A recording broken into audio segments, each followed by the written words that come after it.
Hey guys, this is the WalterFootball.com After Dark Show for June 22nd, 2025. We're going to talk about a bunch of stuff tonight.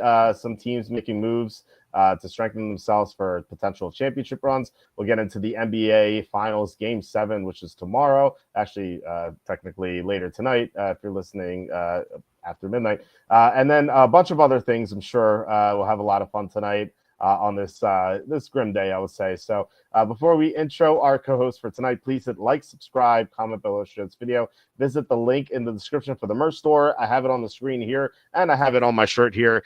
Navy blue Walter football t-shirt. You can get that as well as anything else on the merch store. And you might not see, wait, where's navy blue? I don't see this. I feel gypped right now, which is technically a slur, but I don't care. You can go to any shirt, change the color. And you can go long sleeve t-shirt, you can go hoodie, you can go tank top for women. There's a lot of options. We have 2 new shirts. I don't know, Tom, I don't know if you saw these. The first one is 100% USDA Man, which is the Matt Millen reference with the Kobasas. And then I think this is going to be the favorite one, which is the Watson and Tucker massage parlors. Get your happy ending today. And as you see on the screen here, there's a picture of a massage parlor, shady looking massage parlor, and massage is misspelled intentionally in that picture. So yeah, you can get that here. You can go to Amazon, buy my books. The most recent one is Jerks to the College Years, where I made fun of people because I stayed at Penn State for 6 years and I ran into a lot of weird people. I wrote all about my adventures there. So you can get that and really help us out. Or super chats, super stickers. That's the best way to support the show. Sue and John Sanders have led the way there. And then we've also had the Degeneron, Can't Make an Eagle, Armac, Karmic, The Boss, Evan Daniel, and some others. Just can't say enough how much it means to us whenever you guys super chat us. It really means a lot because YouTube ads pay nothing. And, would like to get some help from you guys to stay on the air. So, all right, we are joined tonight by Quacky T, back in his normal Saturday spot. Quacky, how's it going? Walter, here we are again. Hello to you and hello to everyone out there in the Walter football family. Man, I got to tell you, today is one of my least favorite days of the year because it's either today or tomorrow. Wait, when's the first day of summer? That's tomorrow, right? Labor Day was the first day of summer, but no, Labor Day is not the first day of summer. No, sorry, Memorial Day. My bad. Labor is last day of summer. Memorial Day is first day of summer. Not by the calendar. It's. I think it's tomorrow. I think it's June 22nd. It's either the 21st or the 22nd because it's the longest day of the year. It's the longest day of the. Yeah, I don't like that. Who cares? I don't. No, wait. What's this? Summer's Memorial Day to Labor Day. I feel that way too, but by the calendar, it's like June 21st or 22nd until September 21st or 22nd. So you're telling me that on June 18, when it's like 90 degrees, it's not summer, and when it's like September 19 and it's 50 degrees, it is summer? Like it's absurd. I never understood that. Like according to the calendar, like who says, like who made that up? I feel like it's just some contrarian guy who's like, I'm gonna trick people into thinking that it's not summer now. I don't know. I always thought that was silly. And whenever like my son who's 3 would always ask me like, Daddy, is it summer yet? If it was before Memorial Day, I'd be like, no, it's gonna be on Memorial Day, and then after Memorial Day, I'm like, yeah, it's summer because you're going swimming. Like my parents have their pool open and he goes swimming, so that's what you do in the summer. Whereas like on September 18, 19, 20, you're not going swimming. So unless it happens to be super hot for some reason, but no, usually like the swim club across the street from me, it's open from Memorial Day to Labor Day. Like that's what summer is. So I never understood this like BS stuff with like first day of summer is like June 20th or 21st. Like that's so stupid. So yeah, I don't get it. That's my rant. Yeah, well, it's the long. Hey, what's going on, Patrick? How you doing? Yeah, and also Cassandra here. If you guys want to talk war, I guess technically not war, but not yet. Patrick says just like that, George Bush is back in office. Yeah, glad I wrote in Ron Paul. Happy Saturday, fellas. And then I'm gonna have this about Trump. Yeah, very disappointing. So disappointing in Trump. I would have said that I would have given him like a B+ for his presidency so far. Like not having the Epstein list is a big stain on it so far. But I thought that, like, look, it's early, and I thought that the reason I thought it wasn't released yet was because like maybe they're gathering evidence, because once they start arresting people, like, you need the evidence to actually convict them, and so just taking people to court without the proper evidence and like not doing like due diligence would be a big mistake. So Steve Bannon said there are going to be a lot of arrests in the summer. I was like, yeah, sure. It'll take time. Like, it's not going to happen instantaneously. So I thought, like, yeah, B plus, like, deporting all the people is good and whatnot. Like those stuff I thought was really good. But now this brings it down to like a C minus or D. Like, this is bad. And this is like what he said. He's like, no new wars, and now we're bombing countries for whatever reason. So yeah, I'm very disappointed. So I don't know. I don't know if you saw the news. We bombed Iran, their nuclear facilities today with three bombings, I think it was. So yeah, I don't talk any politics. I mean, if we're going to war, like it's something you have to keep it. They have to keep in mind. So or just be able to discuss here and there. But yeah, I don't really consider that politics. Like, it's just the current events. Yeah. Okay. All right. Well, there's Patrick says, I think it's a D, if not F now. Tariffs, horrible economics, bombing Yemen, now Iran, massive spending bill, increasing debt. Yeah, the spending bill was awful. I hated that. And then like the spat with Elon was kind of hilarious. And tariff. So I'm okay with the reciprocal tariffs, because like other countries are tariffing us. If they are doing that, I think we should be able to tariff them back. But I think like just like broad tariffs just is kind of like bad. Although if they replace income tax, then I'm all for it. I respect Quacky, LOL, onto Rocket League and Pizza Hut combos. Let's not talk Rocket League. I think it's so boring. Pizza Hut we could discuss. I'm up in this. I told you, didn't I tell you recently? I saw one of those old huts. Yes, you did. I saw one of those old huts. I guess, or no, yeah. Where was it? It was in Pennsylvania, right? I don't know. I think I tagged you in something on Facebook or something.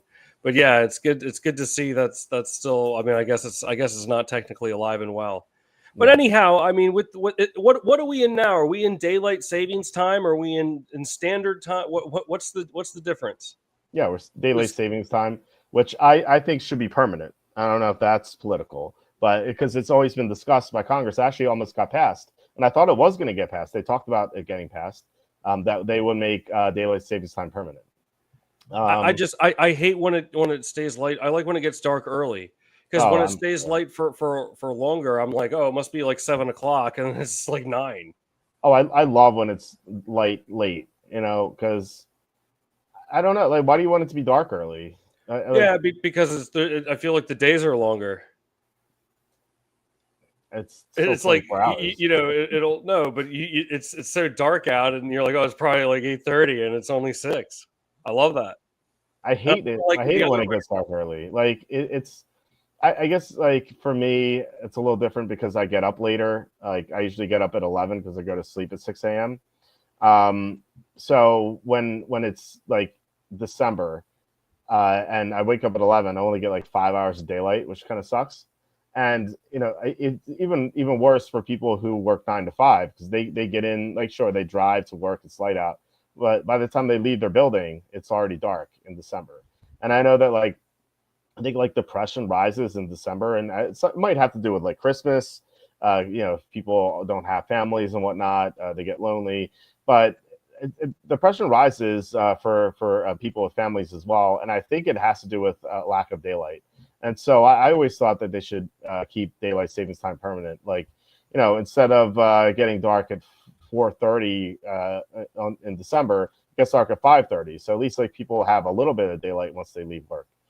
So I always thought that they should keep daylight savings time permanent. And look, we're already used to it. Like right now, like it's I guess it's already 11 o'clock, but I think tonight it got dark at like 9, which I mean that's only for a couple of weeks. So I don't know. I think it's fine. I don't know. I don't know. I'll be, at least this is, now I just have to survive the longest day of the year, and then it's downhill. I like it when it gets darker earlier. Your microphone's kind of scratchy all of a sudden. I don't know what happened there, but wait, my microphone is. Yeah. Oh, That says Woodrow Wilson signed daylight savings time into law if you need another reason to hate him. I like that. That's like I guess the one thing that Woodrow Wilson has done is good. I like daylight savings time. I wish it was all year. I hate standard time. Well, Mike says, go ahead. I think Arizona, right? The state of Arizona, they don't change it at all. Like they never turn the clocks back or anything. Yeah, Arizona doesn't change. In fact, Austin Kelly from Arizona, who I had on the show a couple of times, the only female guest I've ever had on the show, by the way. I think. Sorry if I forgotten someone. We once had this argument because I was trying to figure out like what time it was over there, and I'm like, this is like a decade ago. I'm like, Kelly, what time is it over there? I'm like, is it Pacific time or is it Mountain time for you right now? And she's like, no, it's like standard time. It's standard. I forget what she said, but I'm like, but are you in Pacific time or in Mountain time? It's like she refused to answer me. She got so mad.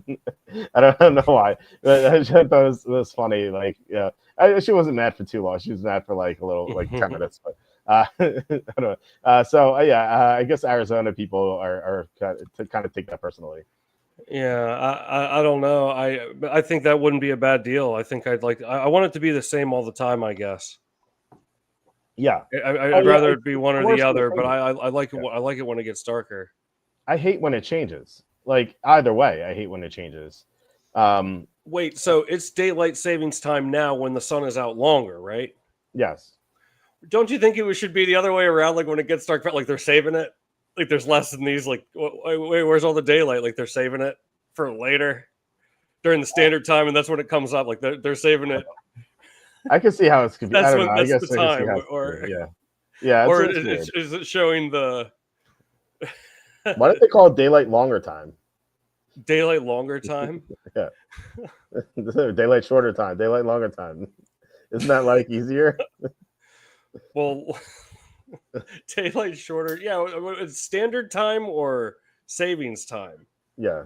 That doesn't make sense. I think when it gets darker longer, it should be savings time because they're saving up, and that's like the fruit of their labor now. The standard time. Well, you could argue that savings time, when it's longer, they saved it and now they're using it. I don't know. It's just stupid.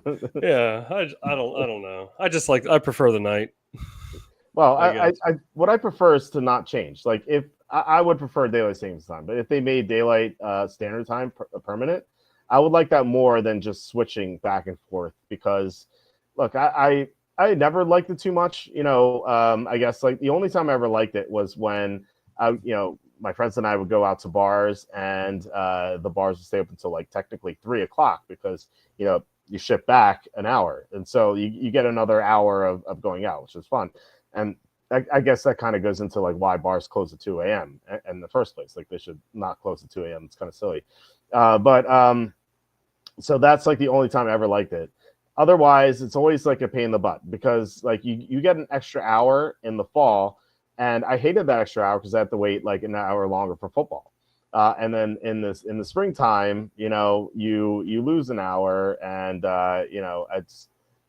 it's like I like in the spring I like to just relax or play video games sometimes. Like I like during the season I'll play video games at all, but like when they lose an hour, it's like a lose an hour of free time, but Right. so that always bothered me, but like it wasn't ever like too bad. But I once you start having kids, that is when you really feel it, because kids don't understand it. Like my two kids are 3 and 1, don't have they really don't have a grasp of what this is.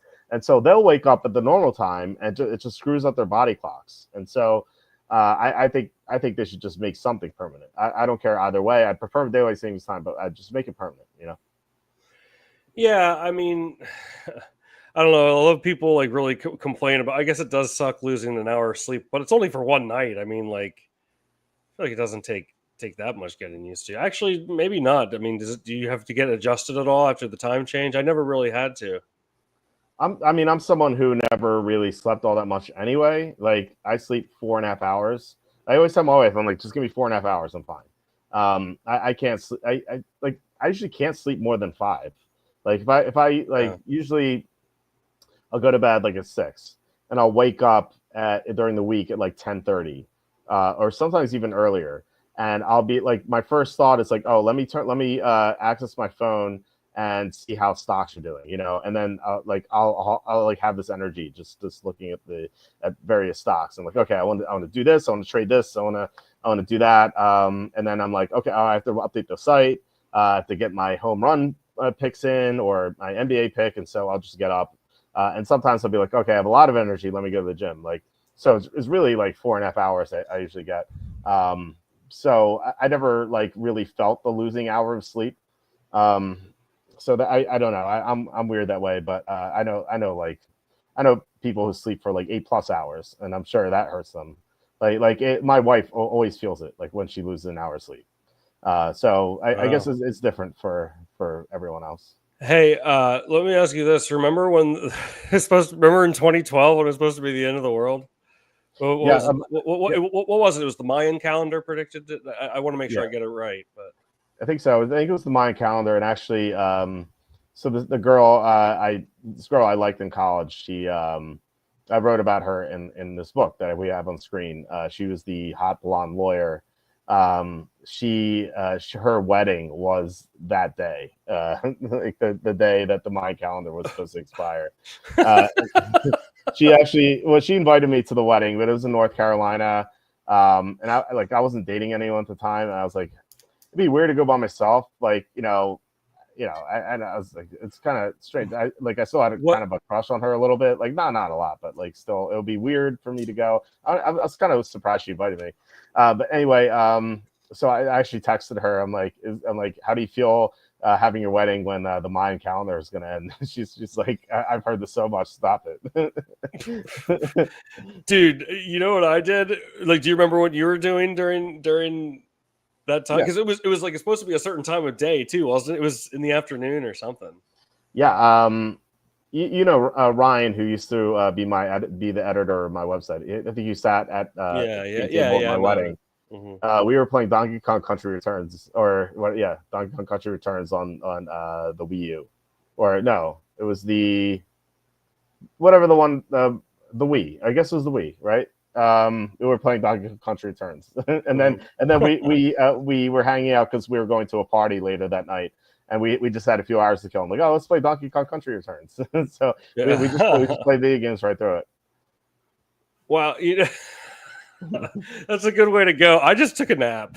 I was like, if I don't wake up, I guess like the world ended, Well, I was going to sleep through it. I don't want to see anything. What if it did come true? I don't want to witness that. Wasn't it supposed to be like a rapture or something? I don't know. Something to that effect. So it was funny. People were supposed to disappear. I went on Twitter and I saw like this link from some account. They're like real life proof the rapture happened, so people disappeared. Like, click this link to see it. I'm like, okay, let's click this link, and it was the Rickroll. It was a Rickroll video. Okay, you guys, it was pretty good. Hey, look at Kevin MacArthur's asking, are you old enough to remember? Are we old enough to remember Y2K? We wrote the book on Y2K. In fact, what were you gonna say? No, I was taking a computer science class. So I was a senior in high school, and I had a computer science class, and one of our assignments was to fix the Y2K problems in the software. And so I actually fixed some stuff, and it was not like a real thing, but like that was one of our assignments in class. Yeah. What did you do? Install like Ski Free on the computer or something? Remember Ski Free? It was unbeatable, right? That abominable snowman would get you every time, no matter how good you were. Yeah. It was like the microscope puzzle in Seventh Guest. I don't know if you're familiar with that. Have you ever played that? It's like a really cool game. Wait, what's it called? The micro what? The microscope puzzle in Seventh Guest. There's a game called Seventh Guest, and there's a microscope puzzle in the game. You were telling me about this one. Yes, the Seventh Guest is about Henry Stoff, who was he was a serial killer in the 1910s, I think. He was a toy maker, and he went insane, and he like laced all the toys with poison and stuff like that. But before people could realize what he was doing, he built this mansion. He was the richest person in town. He invited 6 people to his mansion, and he slaughtered them all. And the seventh guest was you play the seventh guest, and you actually see these scenes unfold for your eyes. You see all these people die, how they died, and you have to solve puzzles to get through the mansion, and then eventually defeat Henry Stoff. There's a really great game. A lot of cool puzzles in there. There's like one puzzle you have to rearrange cans, and you have to create a sentence without using any vowels, only Y's. So like the first word is like shy.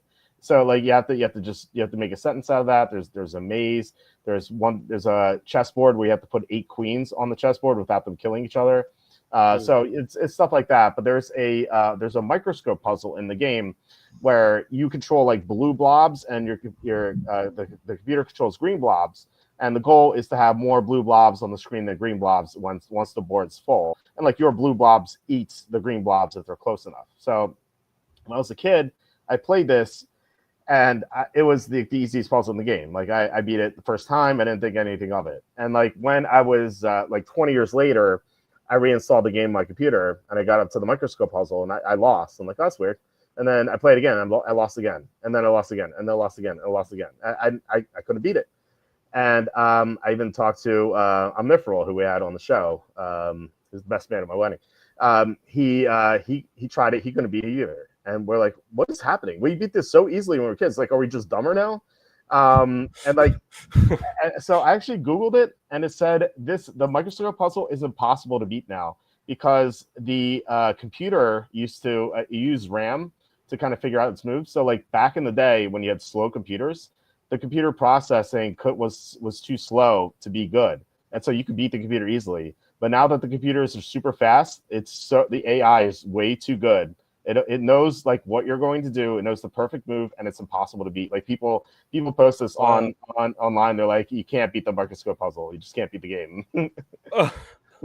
Wait, like no one's ever beaten it? You can't beat you can't beat it. Actually, they made a remake of the game like a year ago. I haven't played it, but the remake they made the microscope puzzle easier. It's like they made the AI like oh my god. Yeah. So it's like the more modern version of Ski Free. That game sort of sounds like Resident Evil. You played the Resident Evil games growing up when you were younger, didn't you? Well, I played them 2 weeks ago. I have I have the Resident Evil remake here for which I downloaded on the Switch. And I was going to sound like a bad parent here, so forgive me. My son, he thought like, "What's this, Daddy?" I'm like, "Oh, let's play Resident Evil." And so he, so he's like sitting on my lap while I'm killing zombies. And he's like, "Daddy, kill that zombie, kill that zombie." I'm like, "We have no ammo. We have to run around." and he's like, "Daddy, I'm too scared to play, but you play." So he always likes to watch me play Resident Evil. But he won't play yet. He's too chicken to play. Yeah, but, not that he can play video games. He's only 3, you know. Yeah, well, it is a scary game. I remember it's not like scary. It's like startling. Like zombie comes out of the closet. Yeah, it's not like Silent Hill's scary. It's like terrifying. I will never play Silent Hill in front of my son yet. I think Resident Evil's. I think it's okay. It's just like jump scares. Like I don't think it's that bad. Yeah, I mean, I remember though as a kid I wasn't too scared to not like. I wasn't scared of it to the point that I didn't play it. I did play it, and I beat many of the games. I beat the first 2 on PlayStation. My brother and I, we wore Resident Evil 2 out, especially. I mean, both of them, the first 2. And it's so funny because like the Resident Evil 2, like the whole the whole aesthetic of it was so ahead of its time. Like the music, like I love the like the piano music when you would like enter the rooms in the police station, and Yep. yeah, and the graphics. It's so funny. Like at the time, the graphics looked so cool. Everyone looked like Porygon from Pokemon. You know, Yeah, I know.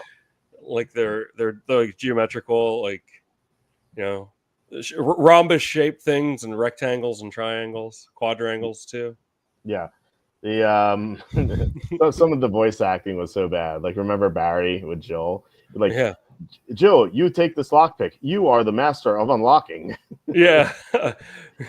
Oh, sorry about that. Remember, did you hear something? Because he turned the weapon on him, thinking that there were zombies. Like, oh, sorry.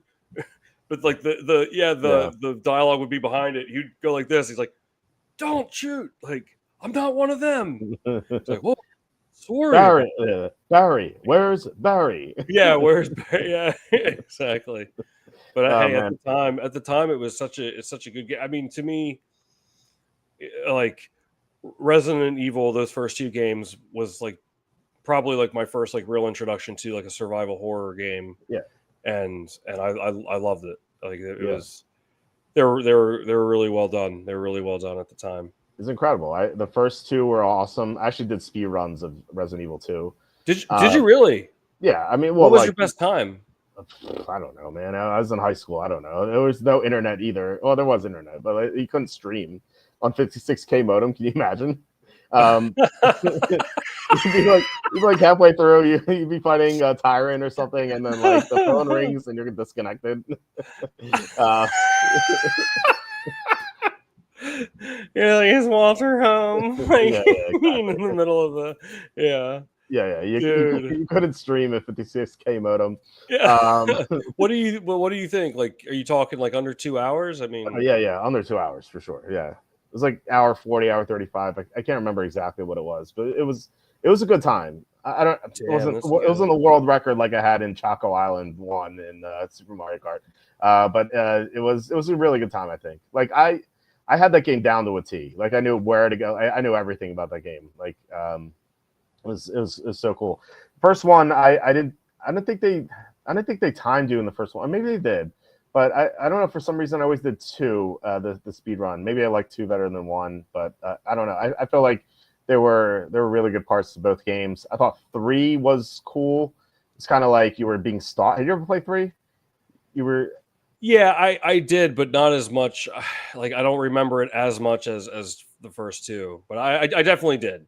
I didn't. I think I probably beat it at some point, but I never beat 3. I got stuck on one part when I was a kid. And I just stopped. I never really gave it a shot. I didn't like it as much as 1 and 2. But it was cool how you're being like stalked by that like big tyrant guy. I forget what his name was. Yeah. That was, and then the music changes whenever he's in the area. Like that was really cool.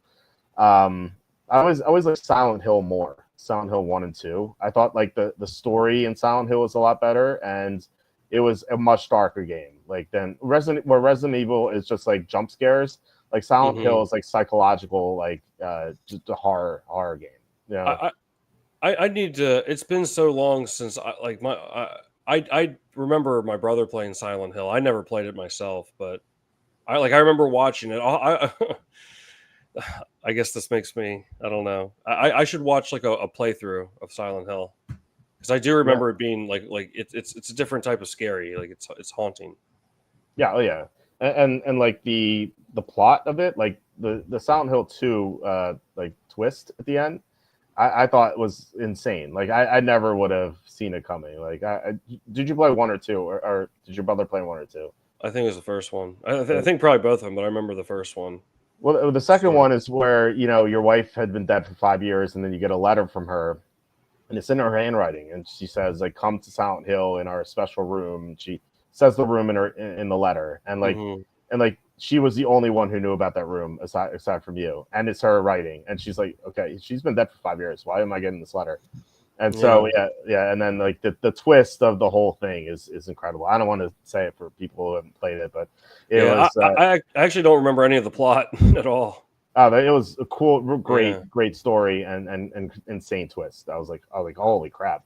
like when you find out like how he got that letter and whatnot and what happened. So yeah, I that is something that like anyone should play. Anyone who plays video games should play, like Silent Hill 1 and 2, Resident Evil 1 and 2. Like those 4 games are so good.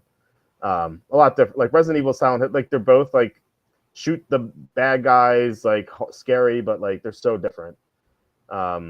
So yeah, they're awesome. And I think they remade Silent Hill. I'm not sure, but they did remake Resident Evil. I don't know if you ever played the remake. Like the remake is so much better. The Resident Evil 2 remake. Well, no, I'm talking about Resident Evil 1 remake. I know of the Resident 2 remake. That's like 7 years old now. It came out in 2018. Yeah, I watched a playthrough of it. I didn't like it too much. I thought, really? Yeah, I was like, this doesn't seem like Resident Evil. This seems more like I don't. It seems like I don't know, more like Doom or something. I don't know. It's like too much of a shooter game. It felt like. I got you. And they took out the one. Tell me what you thought of this part. In the remake of 2, they cut out. Remember, there was like a short cutscene when you opened every door. Yeah, I always thought that really added to the scariness, and then but they didn't have that in that one. So I think that aspect of it has its positives and its negatives, but I don't know, just like the suspense, like you didn't know what you were like getting into, and like there were a couple of times too where like you would be doing it and like a zombie would like come through the door. Remember, It was rare, but I remember it happened like at 1 or 2 different parts. So that was scary too, and just like the sounds, the creaking of the door, and like you didn't know, like the screen would go black for a second, and it would come up, and you didn't know what you were walking into necessarily. It really added to it for me, and I think for many, I'm sure, undoubtedly. Yeah, 100%. And I always like that part. Did you ever play the remake of 1, which I think came out when we were in college, but it's pretty old, but. Yeah. I thought it was such a great remake. Like usually remakes are like like what's the point? They added a lot to it. Like they expanded the mansion like very nicely, and they made it so like if you just killed the zombies without blowing their heads off, they would get up eventually, and so you would have to burn them. I remember that too. Remember that too. I kind of found that annoying. It's a little annoying. It adds to like the tension because if you don't burn them and like you kind of have to like run around their bodies and you don't know if they're going to get up. Like I thought that was that added to like the scariness of it. I thought that was pretty good. And then the side story with the deformed girl where like she's like in chains and stuff, and like sometimes you hear her running toward you. It's like I thought that was really well done too. Yeah, what I always thought was kind of scary is like when you're running around and they're like if you're running through like piles of them, the zombies laying around, and then all of a sudden one would like grab your ankle as you went by, like that would like you'd make that sound, and you'd be like, whoa, it would always make me jump, Yeah. They're very, very well made games. They're very well made games. Yeah, for sure. We had a comment from Patrick. Well, would you consider updating the stock page this offseason? Would love to see stocks to buy, sell, covered calls on. I'm planning on buying Costco and JP Morgan shares Monday with market dip. Yeah, so that's a good idea. We really need to do a show on this selling option stuff, not just covered calls, but cash secured puts. And cash secured puts are better than covered calls. Even they're similar. I don't know, Quacky, if you know what cash secured puts are. I've explained covered calls. Yeah, covered calls we've done, but cash secured puts is basically the opposite. So you don't need shares, but you need the money in your account, which like you would need if you're gonna buy the shares anyway. So you're basically paid to buy 100 shares of stock or multiples of 100 shares of stock. They actually like pay you to buy the stock at a lower price too. Which is like I was Evan, who's on Tuesdays with us. I was explaining this to him on Monday, this past Monday, because he was like, he's like, yeah, I really need an explanation for this. So I was like, we talked for like an hour and a half after game 5, and once I like, he's like, cover calls, okay, it seems pretty cool, and then it's like, okay, what's cash secured puts? And so I explained it to him, and he's like, this is the most incredible thing I've ever seen. Like it's like I'm buying this stock anyway, and I would get paid to do it at a lower price. I'm like, yep, you just get paid. He's like, why don't people do this? I'm like, because they don't know about it. People just don't know that you get, and like, if you're going to buy stock, instead of buying stock, you get paid to buy shares at a lower price. Wow. No one knows about it. And I always say that, like, I just feel like a crazy person and be like, you can make free money in the stock market. I feel like some guy selling a book or something, which I probably should just like write this book. But like, it's true. And like, they no one knows about this. I've talked to people who've been investing for decades. Like this older woman I know, just a friend of my family. She's rich. Like, she made her money decades ago. Like, she's a millionaire. And I was just talking to her, and she's like, "Oh, what are you buying now in stocks?" I'm like, "Oh, I'm just selling cover calls on GameStop or Cash Plus." She's like, "What's that?" I'm like, "You never heard of the Cash Plus cover calls?" She's like, "No." I'm like, holy crap! And then this other guy, this guy's also a millionaire. This guy, I've written about him before. His name's Vlad. He's at my gym, and he's the one who he got into a splashing match, and actually with that woman. He got into like this. They were arguing about the COVID shot, and this woman's like 65, 70. This guy's like 60, 55, 60, and he started splashing her in the pool. I like angrily. I was like, like, you're acting like a 12-year-old. This is like the silliest thing I've ever seen. But he's like a real estate guy. Like, he like bragged about being millionaire. He's like, "Oh, I'm a millionaire." He's watching. He's like, "Oh, yes, I'm a millionaire." So I suppose he's a millionaire. I'm not sure. I know the woman is. I don't know if he is for sure, but yeah, I assume he has a lot of money. Anyway, I was telling him about. He's like, "What do you buy? Stock market." I'm like, I told him the same thing. I'm like, "Oh, I do cash plus cover calls. Like, you can probably make like 60% on the year with very low risk." And he's like, "What's this? Cash what?" And so he just didn't know. It's crazy that people just don't know about the stuff. And so we need to do an episode. And I actually told my dentist, I was like, "Yeah, we're going to do an episode soon." He's like, "Oh, send me the link." So yeah, we have to do an episode soon. I don't know if you want to do it next week or the week after or whenever. It has to be during the summer. It's obviously because when football rolls around, we'll be doing football stuff. Yeah, I mean, that's going to be here before you know it too. Well, yeah. I mean, it's like we're talking like 5 weeks basically before the Hall of Fame game. I know you love the Hall of Fame game.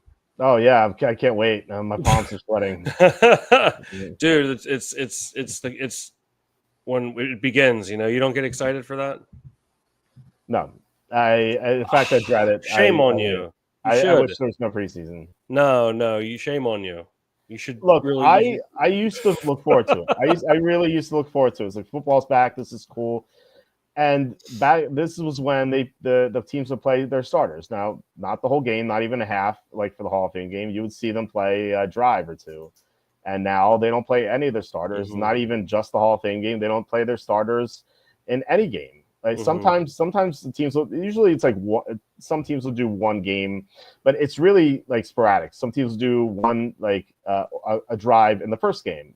And then the team they play, they sit their starters. But the next week, they'll do one drive for the starters or 2 drives. And then that's it. And you barely see starters anymore. And it really sucks because I used to gain so much information from this. Like, this is a classic example. In 2007, when the Patriots got Randy Moss and Wes Welker, everyone knew who Randy Moss was. So obviously, you didn't really need to learn anything from that. But Wes Welker was an unknown guy from the Dolphins. And I remember seeing Brady, just like every first read was to Welker, like every pass, and he was using Welker so much. I would just watch a couple of these games, and I'm like, man, I really got to get Wes Welker on my fantasy team. And I wrote him up as my sleeper. He's like my number 1 sleeper that year. I was like, everyone is just draft Wes Welker. I remember I got Wes Welker on every single team, and he was, I don't need to tell you, he was awesome. Yeah. Nowadays, you would never hear from about something like this. Like, you would never know this because they would not play in the preseason. So it just sucks, and it's just really frustrating. It's only here to sell tickets. I think they should just get rid of the preseason. Maybe do one game. You know, that way they can consolidate all the teams that just play their starters one game. Just have the one preseason game, and then just let that be it. You know, I hate the preseason now. I used to like it. I hate it. Man, I'm sorry to hear that. When you say Wes Welker, you mean Wes Worker, right? Wes Worker, yes. Yeah. Now, hey, you were saying, like, you sound like one of those guys, like, you can get free money in the stock market. Do you remember Matthew Lesko? He was the guy. He had like the Riddler suit. Look him, bring him up. Google search Matthew Lesko, and he wore like the question mark suits. Like the top I didn't know 10 the name. secrets. I didn't know the name, but now I see it. Yeah. Yeah. Yeah. What is it? Free money from the government or something? What does this book say? That could be you selling your cash secured puts, Walter. It could. Free money for entrepreneurs. Yeah, you know what? I should make the new one. I should make myself with this suit. Free money in the stock market, and just have my name on it. Is this guy still alive? Yeah. I don't know. He's 82. Sure. Yeah, it says he's not dead, so he should be alive. Yeah, I remember seeing his commercials like after midnight on like a Friday or Saturday night watching cable in the 90s. Yeah. Oh, yeah. I remember him all the time. I just didn't know the name, but yeah. Matthew Lesko was the man. These are the top things the IRS doesn't want you to know. It's just like, what can they possibly be? Like the IRS is seeing the commercial, like, no, like he's on TV now. Like, yeah. I know you don't want to talk politics, but I say prison for all those MFers. Not Lesko though. No. I mean IRS people. IRS people. Every single one of them, even the janitors. Prison time. 2 decades at least. No, I really should do a cover like that. I think that'd be funny. I don't know if that'd be copyright infringement. I don't know. Isn't that copyright infringement on his part from the Riddler? I guess because it's yellow. But maybe. But he had different colors. He had green in one of these photos. Yeah. See, like, yeah, there we go. Yeah. I mean, I'm sure it's different, but like, well, let's look at the Riddler. This is some good. Look at Jim Carrey. Look at Jim Carrey as the Riddler there. Yeah. He has black question marks instead of yellow ones. Okay. So. Yeah, and some of those depictions he just doesn't have question marks at all. Lesko or the Riddler? Well, both. I mean, the Riddler. Look at some of those Riddler ones. Oh yeah, this one. Yeah. The second one. That one. Yeah. Yeah, and the one above it too, and the one next to it too. Yeah. Look at. I've been watching Batman. I probably watched Batman Forever about 20 times this year already. And why would you do that? Because it's just so much fun, you know. Watch a movie 20 sounds like torture. Yeah. Not for me. I love that. Okay, sure if you say so. No, but I don't know. It's sometimes you watch those things on repeat. It's like an old friend. It's like something you can fall asleep to. It's like something you feel comfortable around. I could see falling asleep to it, but if you're just like, hey, it's 10 o'clock, I got 3 hours till bedtime, whatever. Let me watch a movie I've seen 17 times already this year. Like, just try something new, Yeah, but there's something fun about it. Like, tell me if you've ever done this. I've done this with several movies and shows too. Like, I'll fall asleep to the same movie like every day for like 3 or 4 months. I see. I don't need stuff to fall asleep to. Like, I just fall asleep. I use white noise machine. Oh yeah, I was gonna ask you what kind of white noise do you prefer? Because like, have you ever met anyone that can like sleep in like complete silence? Or have you ever been in a situation where you had to I need at least like a fan going or something like to be like in complete silence with no white noise that's actually kind of, this is gonna sound weird, but that's like oddly terrifying to me in a way. Was a kid, we had no choice. There was no white noise machines when we were growing up. Yeah, but like I had like a little fan or something. Yeah, I guess I never had a fan in my room when I was a kid. Well, when later on I did, but like when I was a kid, I didn't have a fan in my room. So it was basically silence for us. And then like the frustrating thing was in college when you had like 8 a.m. classes the next day, and you had to go to sleep early, and like you would try to go to sleep, and even if there's a fan on, like sometimes you'd hear people talking outside. Like people are like smoking a cigarette outsand then just talking. Yeah. And I was like, that was so tilting. Like I always hate the people. I'd like yell, I'd be like, shut the F up. Like, and they wouldn't care. Like they just like start laughing at you. So and that was always frustrating. But like things have changed so much. The white noise machine, like now I needed to sleep. In fact, like Well, it's like more so now with two kids because like I go to sleep at 6 a.m. An hour later, either my son or my daughter is gonna be yelling like for some reason, or crying. Like if I don't have a white noise machine on, I'll hear it. So like that was like why I really started doing it. But now if I go to Vegas, which by the way I'm going in a month and 2 days from now, if in my room in the hotel, I'll need the white noise machine on. So just because I'm so used to it. Yeah, I can't go without it. It really makes me feel uncomfortable. But when I was growing up, I used to leave the radio station on all night, and I like Okay. very quietly.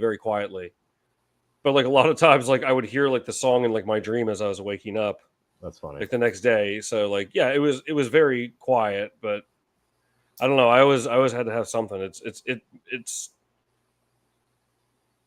would make me feel really uncomfortable to not have to have nothing.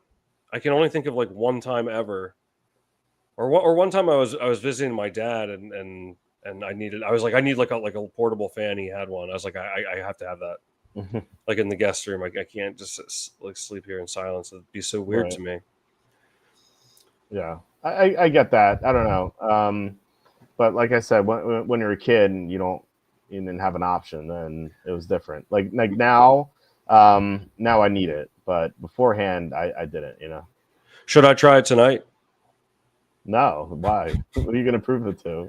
I don't know. Like maybe I could like take a video of me like sleeping all night with no sound at all, no fans or anything, nothing, and then I'll post it, and then you guys can react.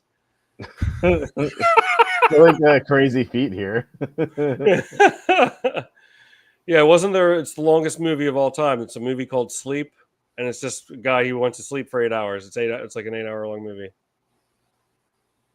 Wait, what are you talking about? No, my grandfather used to tell me that as a kid. I never like thought to look it up. He was always joking. He's like, yeah, he's like the longest movie, like the world record for the longest movie. It's a movie called Sleep.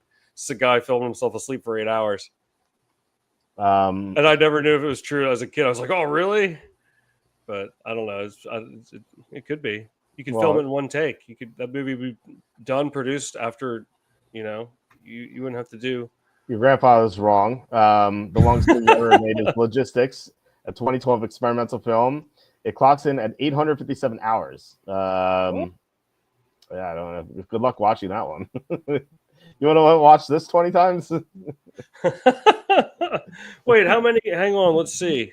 It's 35 days, it says. 35 days? Okay. 35 and a half days, yeah. I don't like, what could what this possibly be about? I could watch it like 10 times this year, maybe. The movie trailer is 7.5 hours. What the heck? What is that? I have to like know what this is about. Is Sleep on there? Yeah. Because Sleep wasn't that long. Yeah. It's not real, is it? How is this movie 35 hours? What was it? 35 hours long? Yeah. Here's 800. Here's a 14-hour movie called Rasan. Yeah. I don't know. Premise. It's filmed in 12 different countries. It's just families on 5 continents discussing nuclear weapons. It's like a documentary. It's a movie. Sounds like fun for the whole family. Yeah. Yeah. It's like, who would watch these? Imagine like so people just binge watching these. Yeah. Oh my god, that'd be horrible. Yeah, exactly. Hey, I was thinking, since we're just on the topic, because I mean, sort of related. I was talking with somebody about, like some of the highest gross. I mean, you've seen Avatar, right? Like the one that came out in 2009. But the blue people, yeah. Yeah, the blue people. Yeah. No, that's the Smurfs. Yeah, I've seen Avatar. Yeah.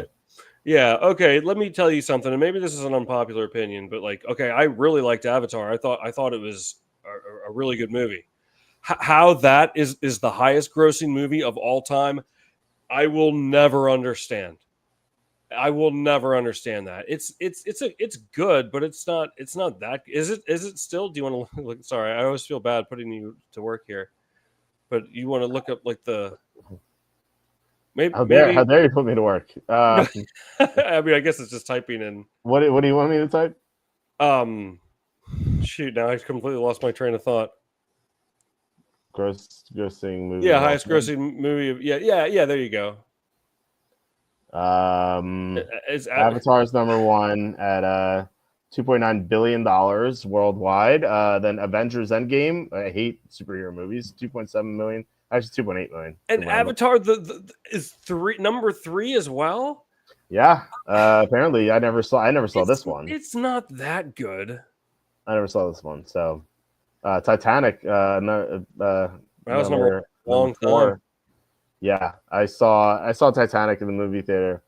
In fact, I saw it with my friends, and my friends had seen it once already, so they saw it twice with me, and they had a bet that they didn't tell me about, and they said like one friend bet that I would cry during the movie, and the other one bet there's no chance I would cry. And the person who said I wouldn't cry is Amifrol, who knows me very well, and he won I think $20 because I didn't cry. You know what you should have done? You should have had him like bet bigger, and then you could throw the match. Like you could have like snuck some like eye drops or something, and like you cried, and and then just have the person who bet that you would cry to like break you off.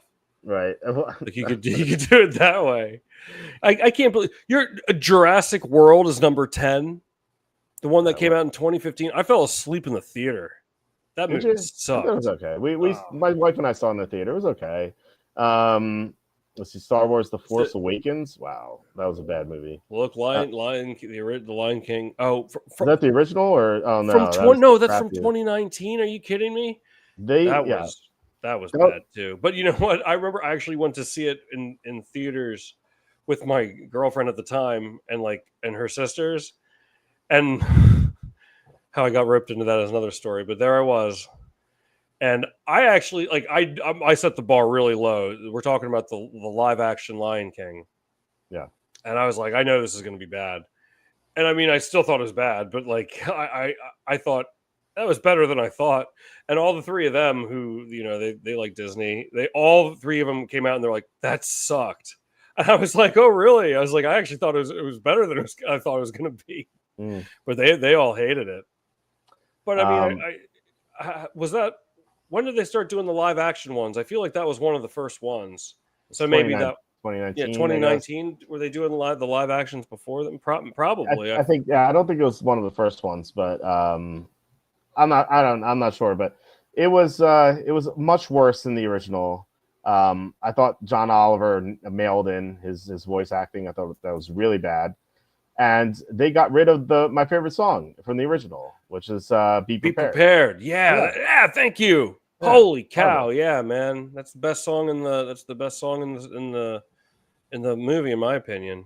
Yeah, it was so good. My son's favorite song too. Like. And they had like 2 lines from that song, and I was like, "Why?" Like I was looking forward to it, and they just didn't have it. I was like, it was really disappointing. I thought that they're gonna do a remake, like at least try something different, like have it from someone else's perspective or whatever.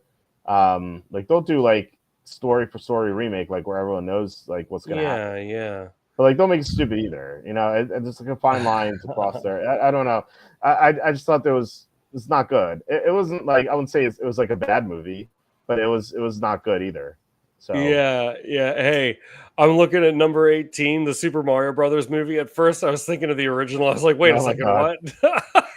That was so bad. I was so disappointed in that. I love it though. When's the last time you watched that one? For those of you who may not know, there was it probably came out in like '93, right?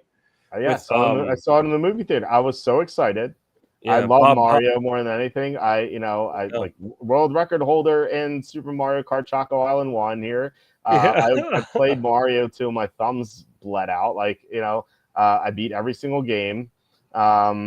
And I was so excited to see it. I was begging my mom, like, come, like, take me and Jackie, my sister. They take us. Come on. And she took us. It was like the opening weekend, I think. And I was so excited. And then the movie ended. I was so upset. I was like, this is horrible. Even as an 11-year-old, I was like, this is horrible. And I have never watched the movie ever since. It disappointed me so much that I just couldn't do it again. Wait, what'd you say? You haven't watched a movie ever since? Or that? Obviously, I've seen movies. I haven't seen was that like, movie ever wow, since. that's worse than the Battle of the Horses. I was gonna Yeah. say, yeah, it's yeah. Bob Hoskins plays Mario, and John Leguizamo plays Luigi. It's Yeah. Battle of the Horses are here.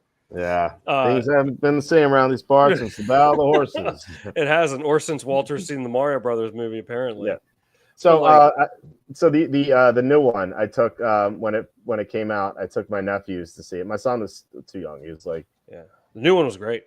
yeah, no, it was awesome. My son was like a year old when it came out. When did it come out? 20 or 23. So my son was born the day before 2022. So he was, I imagine he was like a year and a half or something. There's no way he could sit through the whole movie. I don't think he could do it now. So I took my nephews who were like 8 and 5 at the time. And while like their mom and my wife watched the kids, the other kids, because my sister-in-law also has a daughter.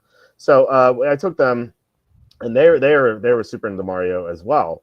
And I remember they were super excited. They were as excited as I was at the original. And like before the movie started, they were like, "Oh, this is gonna be such a cool movie! I can't wait!" And I remember thinking, "Oh man, I hope they don't get disappointed like I did with the original." Like I was like, "Please give them a good movie." And no, it was everything I could have asked for a Mario movie. It was terrific. Yeah. And so many callbacks that like they wouldn't get. Like when they go in the sewers, it says like level 1, 2 as soon as they go into the sewers. Mm-hmm. I'm like, oh, level 1, 2. I was like, while we're watching though, and like one of my nephews is like, what's that? I was like, I'll tell you later. So like, and so like it's so many great things. And like my son who got super into Mario when he turned 2, so he watched the movie a bunch, and like every time we rewatched the movie, I would notice like something new. And I'm like, oh my god, I never saw that before. That's like a cool Easter egg, So that movie is so great. I'm so glad that they did that right. And then when the movie was over, one of my nephews was like, "That's the best movie I've ever seen." And I was like, I wish I had that reaction when the original. Man, the original is great. Dennis Hopper as Bowser. I'll get those plumbers. Like, it's so stupid. So stupid. I hated everything about that movie. Yeah. Yeah. So underrated NES video game film Double Dragon. There was a Double Dragon film? I didn't know that. I mean, obviously played the video games.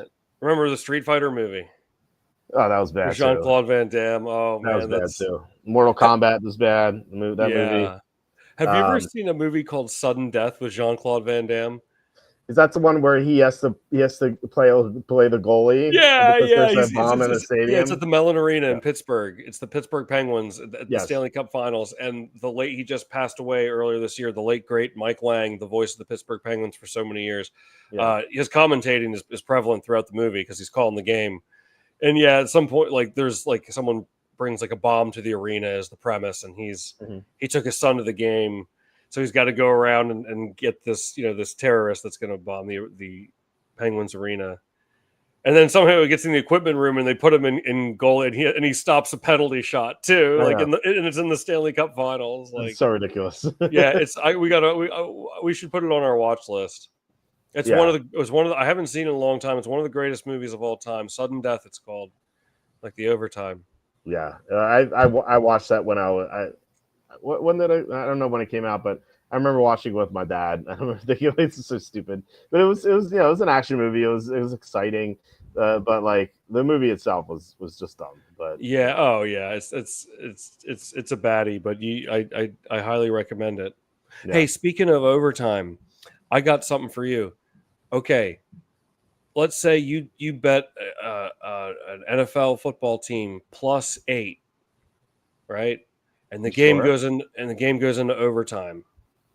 Automatic win, except no. I'm here. You can lose by 9 in overtime. I know. Do you so they kick a field goal and then I don't know, they give like a little screen pass and they just have a free an open lane to the end zone. Yeah, so the game so you could technically lose by 9. Yeah, I always thought that. That would. I've never seen it happen. I don't think it's ever happened yet. I think it happened in college football. I think I saw it happen in college football. I didn't see the details of it, but it was a 9. I want to say Syracuse and I want to say it was 2019. Yeah. I feel like I remember seeing that, and it was either a fumble recovery or a pick six to end the game, even though all they would have to do is just go down. But yeah, I mean, the college football is different because you're so deep in opposing territory all the time. Whereas like NFL, you could have field goal and then opening kickoff return, you have a holding penalty, so you're like backed up on your own 10 or something, and then you take a sack. It's like second and 13 or second and 15, and the quarterback gets rushed. He's in his own end zone. He like throws up a prayer and it gets pick six, or he takes a fumble and it's recovered in the end zone. Like something like that could certainly happen. I think we will see it eventually, and I imagine with our luck, we'll be on the wrong side of it, right? What's rare is the conversion safety, which we've never seen before, where a game can end on one point, Yeah, 6 to 1 or 8 to 1, but never 7 to 1. Yeah. I don't think that'll ever happen. I don't think so. But well, if they play games for 100,000 years, it'll happen eventually. But not. I don't know. It probably won't happen in our lifetime. I don't know, man. I don't think it'll ever happen. But what made me think of it was because this was 2012. Was it 20? It was the year the Giants beat the Patriots the second time. So that was 11-12. Yeah, that was the 11-12 season, right? And that was the year that Tim Tebow threw. It was the first year on the new overtime rules too. Remember? Yeah. And Tim Tebow, the first play of the overtime to the late great Demaryius Thomas, to walk it off. And I remember because I made it was like one of the biggest bets I had made up to that point in my life. I had 300 on the Broncos +8.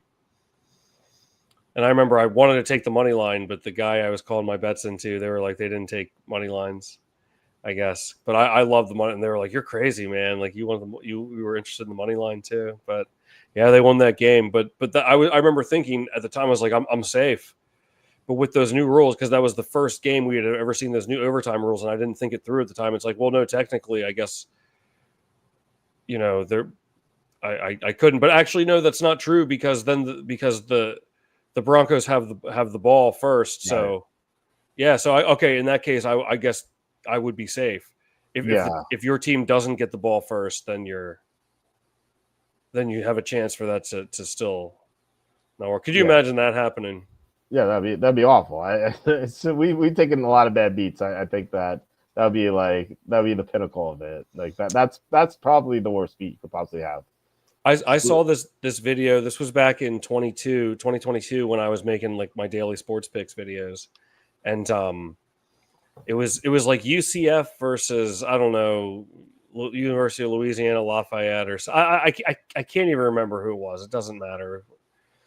But UCF was winning like 52-14, and this guy had bet the second half under, and it was like whoever it was like Louisiana, they're on like the UCF 2-yard line, and the under was about to hit, and then the UCF stopped the play. It says final on the board. The teams are coming onto the field. The game's over. They're up by like 35. Right. And then the refs were like, hold on, like Louisiana down by, 40 here, called timeout before the last play. They gave them one more play and they scored a touchdown and the under lost. Wow. Okay. Could you imagine that? Like it says final on you saw the words final on there. Yep. Or if you're on the other side, could you imagine if you had the over, how over, no pun intended, how overjoyed you'd be? Yeah, it's insane. I mean, there's definitely like horror stories you hear all the time, and you never hear the great stories because people just take it for granted. But yeah, there's definitely. I always wanted to write a book on bad beats, and I thought like maybe this summer, but with the kids and all, like I just don't really have much time. I do want to write it eventually. I was going to call it like the year of the bad beat because we had so many bad beats last year.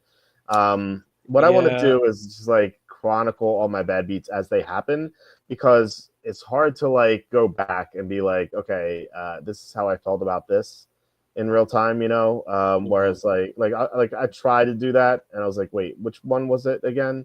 So yeah, I think that like chronicling it live is the way to go.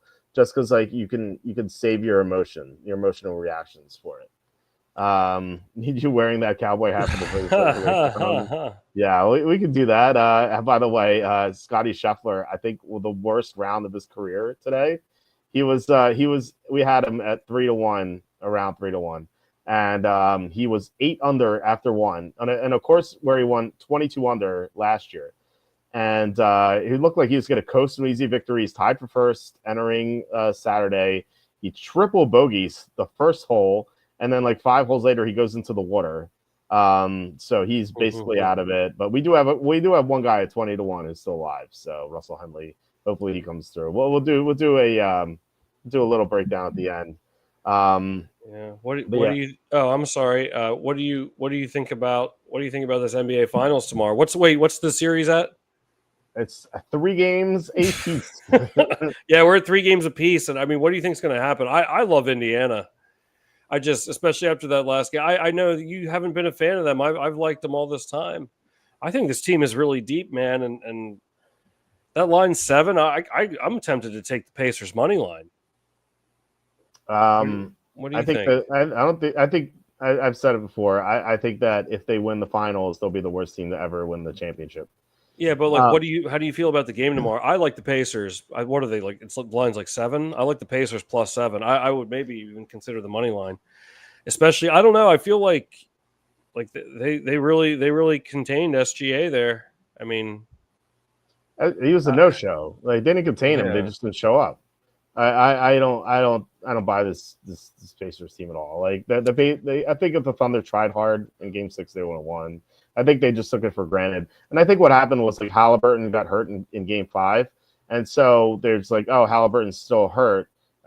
We can win this one easily because we won Game 5 easily. And then Halliburton was healthy, and I think that caught him off guard. I want to see where the money is right now as we discuss this. Looks like public slight lean on the Pacers. I think this line is short. I think this line should be like 10. Really?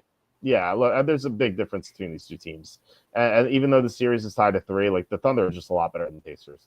I think Thunder looks kind of easy to me. I can't imagine taking the Pacers here, but I don't know. The Thunder have been disappointing as well. You know, not just from this series, but like games 3 and game 4 against Memphis. Like we kind of like took that for granted, but like. They were getting blown out Game 3 against a really bad Memphis team. They ended up winning the game, but still, that was kind of like telling, I guess. And then we saw them go to 7 against Denver, like a Denver team that fired its head coach, and had some like major defensive issues. Like they had trouble beating Denver, and I was like Minnesota. I like they were just really disappointing, like coaching wise in this series. They just didn't seem to be coached very well, and so that was kind of disappointing. Like I thought Minnesota put up a good fight, but yeah, I mean, look, the Thunder they've been a disappointment this whole playoff run, but the Pacers have been they've been the luckiest team I like I've ever seen in the NBA. Like round 1 they get a Bucks team that doesn't have Lillard. Round 2. They play the Cavs, who were missing Garland and Mobley in games 1 and 2, and then Mitchell gets hurt Game 4, and he's not 100% for Game 5. So like the Cavs are really shorthanded. And then in round 3, they play the Knicks, who Tom Thibodeau is probably the worst coaching performance we've seen in the playoffs this season. He just holds out Jalen Brunson for the whole fourth quarter, like an idiot. So the Pacers have been so lucky. They're an okay team. They're a decent team. I think that they're a team that probably should have been gone in round 2, and they found themselves in the finals through sheer luck, and now they get Game 7 against the Thunder, which like obviously they could win, only because the Thunder have been so disappointing. But if the Thunder play up to their potential, they should be able to win this by double digits. The question is, will they play up to their ability? We just haven't seen that a lot. Yeah, it's weird. I will be on the Thunder unless like I wake up with an epiphany or a dream, kind of where I had a dream that Ryan Fox won the Canadian Open. If I have another dream tonight that tells me to take the Pacers, I'll take the Pacers, I guess. This should be your sign now. Take the Pacers. What sign? There's no sign. What sign? Me telling you. That's not a sign. Yeah, it is. How's that a sign? Because you wouldn't have had anyone tell you if you didn't talk to me tonight. Someone else could tell me to take the Thunder. No, it's a sign. Once wear a cowboy hat, what the heck happened? What did happen? You mentioned the Battle of Horses, so I had to put my cowboy. Yeah. Things haven't been the same around these parts since the Battle of Horses. I need a fake straw here to so kind straw, of yeah. That's the and a finishing horse. A horse, yeah. I'm gonna get a horse. I'll keep it on the side here until time. I don't know, man. I feel like you're watching something else than I am. This Pacers team is much deeper, in my opinion. This Pacers team is, man, dude. I love Siakam. Siakam's good. He's not a 2. I think Halliburton tries to get too cute at times, but like he's having a great series. Smith, Nemhard. I mean, Miles Turner, I really like him. Like they have a lot of solid pieces, man. TJ McConnell off the bench. Whew. I mean, these are guys that the Thunder have too. Like they have Caruso, who's better than McConnell. They have Caruso's obviously better than TJ McConnell. What are you talking about? McConnell plays like 15 minutes a game. Caruso's like one of their main cogs. Yeah, but McConnell's been crushing it. He's had some really good games. I won't deny that, but like as generally, like Caruso's much better than McConnell. The winning lineup in the game 6, like in the DraftKings contest, I put one lineup in, had McConnell as the captain. Oh man, I did too, and then I switched out last second and I put in Matherin, and that ended up not cashing. And I was really pissed because at halftime the winning lineup had McConnell as captain, and like instead of I forget what it was. Oh, instead of Shea Gilgeous-Alexander, it had Halliburton, and I didn't have Halliburton, so I wouldn't have been winning. But that lineup didn't win anyway, so it didn't matter. I had Nemhard as my captain. It started out well. I was in like the top couple hundred, like at the beginning, but of course, no, I didn't have McConnell. Yeah. I came close to winning one of them. I think it's game 5, maybe, or I can't remember. I was in like 30th place or 25th place for like a long time. And I was like, it was like 2 points away from winning. And I was like, man, it was like, I needed like one guy to do well. And then like, I remember like going from 25th to like 600th in like a second. And it still cashed, obviously, as the main contest, but it wasn't a great payout. It was an okay payout. Well, I love the Pacers. I think they're the deeper team. I think now they've got Oklahoma City on the ropes. I'm surprised at this line. I mean, by a little bit. I thought it would be closer to like 4.5 or 5. I love the Pacers here at plus 7.5. I might consider the money line. I just feel like they have all the. I mean, obviously they won pretty easily last game. Like they have the momentum. I really have a good feeling about them, but I don't know. I guess we'll see. Oh, I think this line is way off. Game 1, the Thunder were favored by 10. Game 2, the Thunder were favored by 11.5, and then game 5, the Thunder were favored by 9. This is the lowest spread we've seen, and it's an overreaction to the blowout that we saw in Game 6, which is like Thunder is just a complete no-show. They just didn't try hard, and we're going to get them at 100% now. I think they're the obvious play, especially if the public like siding with the Pacers a little bit. I think the Thunder's way to go. Like we're getting a nice discount, and like it'd be nice if it'd be one thing if like this is obviously a low line compared to the other ones in Oklahoma City, and like the public is like pounding OKC. Like it would look like the books are setting up the public to fail. But here, the line is low, and the public is on the Pacers, so it's like that just tells me the Thunder easy for me. But like I said, the Thunder have been a disappointment. And I disagree. Like the Pacers are a deep team for sure. They're not as top heavy as the Thunder, but the Thunder are more top heavy, and they're just as deep. Like they have a great bench as well. And you saw it when like Shea Gilgeous-Alexander has been out like this year, and like there have been games where they sat their starters and their backups like blew out the opposition. They have a great bench. They rebound much better than the Pacers. They're a better defensive team, and they have the best scorer on the court.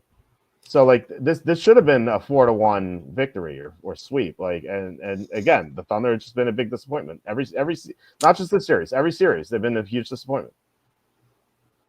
I don't know, man. I just feel like the Pacers are just playing so much more confident. Every time I've watched the Pacers this postseason, they've won too. That's something to keep in mind. And I'm going to be watching the game tomorrow, so go Pacers. I don't know, TV's man. out. I think you should reconsider. Who would you captain here in your showdown too for your DraftKings? While we're at it, why not? Well, let's pull it out. I don't know. I didn't look at the pricing yet. Okay, let's go to lobby. NBA, and then $25. Can we win the $200,000? I'm surprised it's not higher. Usually for like Game 7, I thought you were $500K. So his captain Shai Gilgeous-Alexander's 21.6, a heavy price to pay, but maybe that's as Alex Baker used to say, and back when Awesemo/Stochastic was good. He used to say, "Pay up to be contrarian." Now, do not subscribe to Stochastic; they suck. Because I think, I don't know if it's true, I don't think Alex Baker is as involved or is involved at all. And I think that's why they changed the Stochastic from Awesemo. That's my opinion. I don't know if that's true. I just think that is the case. Anyway, Shai Gilgeous-Alexander's 21.6. If you want to pay up to be contrarian, because like my first thought is like, oh, too expensive, can't make him captain, but maybe that's the play. He's coming off a horrendous Game 6. And I love backing stars after horrible games. Like that is when they come out to play, especially after losses. Like that's like he's going to be at 100%. Like he's going to bring his A game. So I could see captaining him. You can go after Jalen Williams as well. He's had some big games. 56 here, some 30s.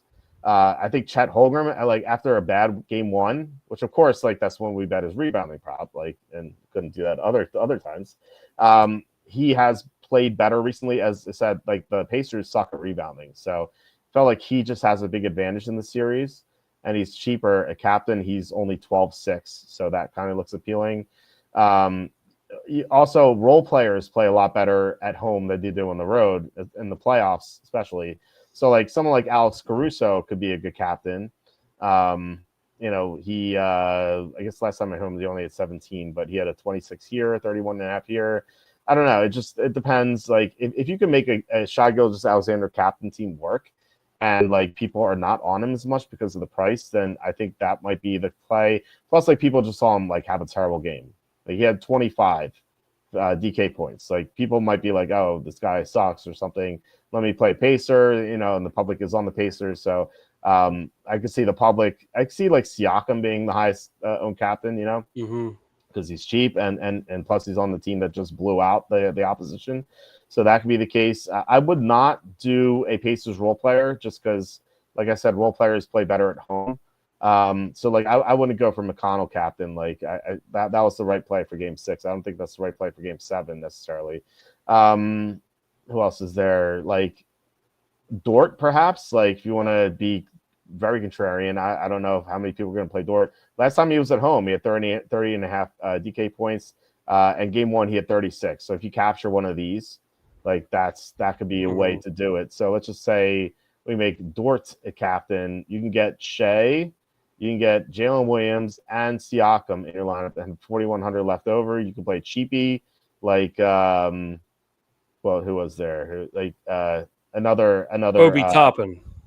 Well, okay, you can play Toppin, but Toppin's 5,400. I'm talking about someone cheaper, like 2,400 Wiggins. What Wiggins do? Like he played 22 minutes in Game 5, hit 23 DK points. Like put Wiggins in here, it's only at 5,800. And yeah, you can play your Toppin, you can play McConnell. So just put in McConnell.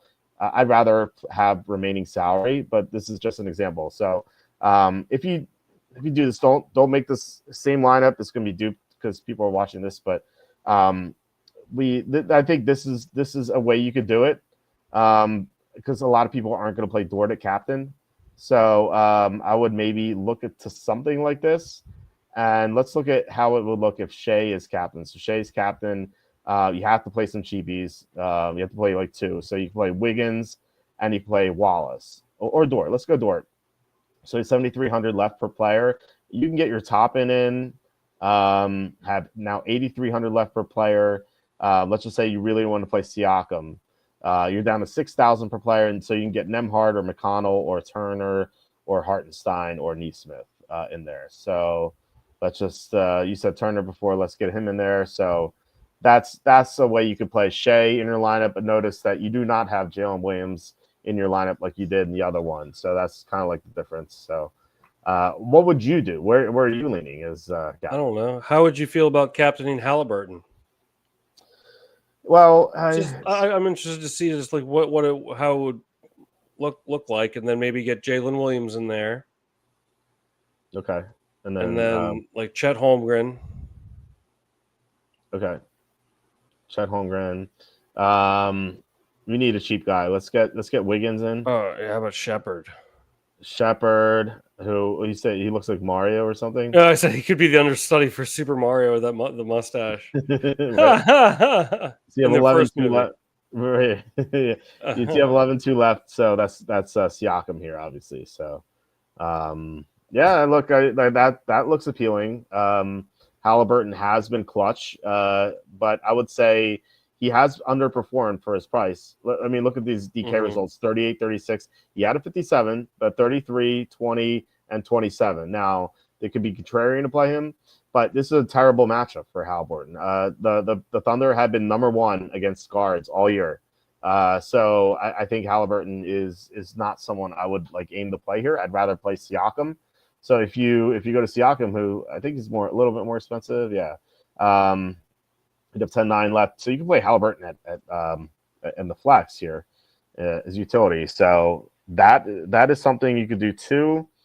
But yeah, or just forget Halliburton. You can go down to Caruso, and then you could sub out Shepard and have a real player like McConnell or Nemhard or Turner or Toppin. Put Toppin in there. So here you have $700 left over. You're playing Siakam and Toppin on the Pacers side, playing Williams, Holmgren, Wiggins, and Caruso on the Thunder side. I think this looks like a good lineup to me. Yeah, so you don't have Shea in there, and like I said, I want to play Shea because like it's good. I think it's a little contrarian to play him at the price, and great players coming off losses and a horrible performance. Like I think he's going to be the highest scoring player by far in this game. So yeah, I might try one of those out with him at captain. That's gonna be my player prop. Shea over points. I don't even know what it is, unless it's unless it's stupid, like 36.5. I assume it's gonna be 33.5, 34.5, or maybe if we're lucky, 32.5. It's probably could look right now using this unabated site that got all that publicity. I don't know if you saw the video that we had where Butters is in the chat here. He says Alex Baker. So Butters was in this video that we did. So when Nuggets was getting yelled at by his wife to get off right. And as that was happening, the unabated site was in the background. And so like I forget who said it. I think it might have been Butters, but he was like, yeah, unabated certainly got their money's worth here. That's great. What do we? Oh, there you go. Your WNBA season pass. I know that's what you wanted. It's not what I want. No, you're watching keeping up with it this year. Well, I know of Sophie Cunningham getting Caitlin Clark's back. That's like the only thing I know. Anyway, so yeah, it looks like 33.5. We have a 32.5 on PrizePicks. That's not a real thing though. What's the best number? It's not. PrizePicks not a real sportsbook. It's one of those over on their sites. Yeah. Bookmaker is 33.5 minus 102. FanDuel 32.5 minus 125. DraftKings is 32.5 minus 120. That's the best one so far. What's Hard Rock? Well, first of all, Sugar House 32.5 minus 115. I don't have an account there. ESPN Best 32.5 minus 115. Parks, I can drive 10 minutes and bet this. I guess. Nice. Dude, do it. That place is a disaster. I'm not going to do it. 33.5 on Hard Rock. Of course it is. Of course it is. Yeah, you get that's I don't understand Florida. It feels like you guys have some good policies there. I know you don't want to talk politics, but how do they allow a monopoly on sports betting for Hard Rock? That seems absurd to me. I said this before. If I were DraftKings or FanDuel, I would just open my sports books in Florida and be like, all right, what are you going to do? To take a sport, I'm not showing up. What are you going I to do? don't have the slightest clue how any of it works, to be honest. If I I don't want to think anyone go, knows how it works. but down at the Hard Rock, they have the kiosks and you have the app.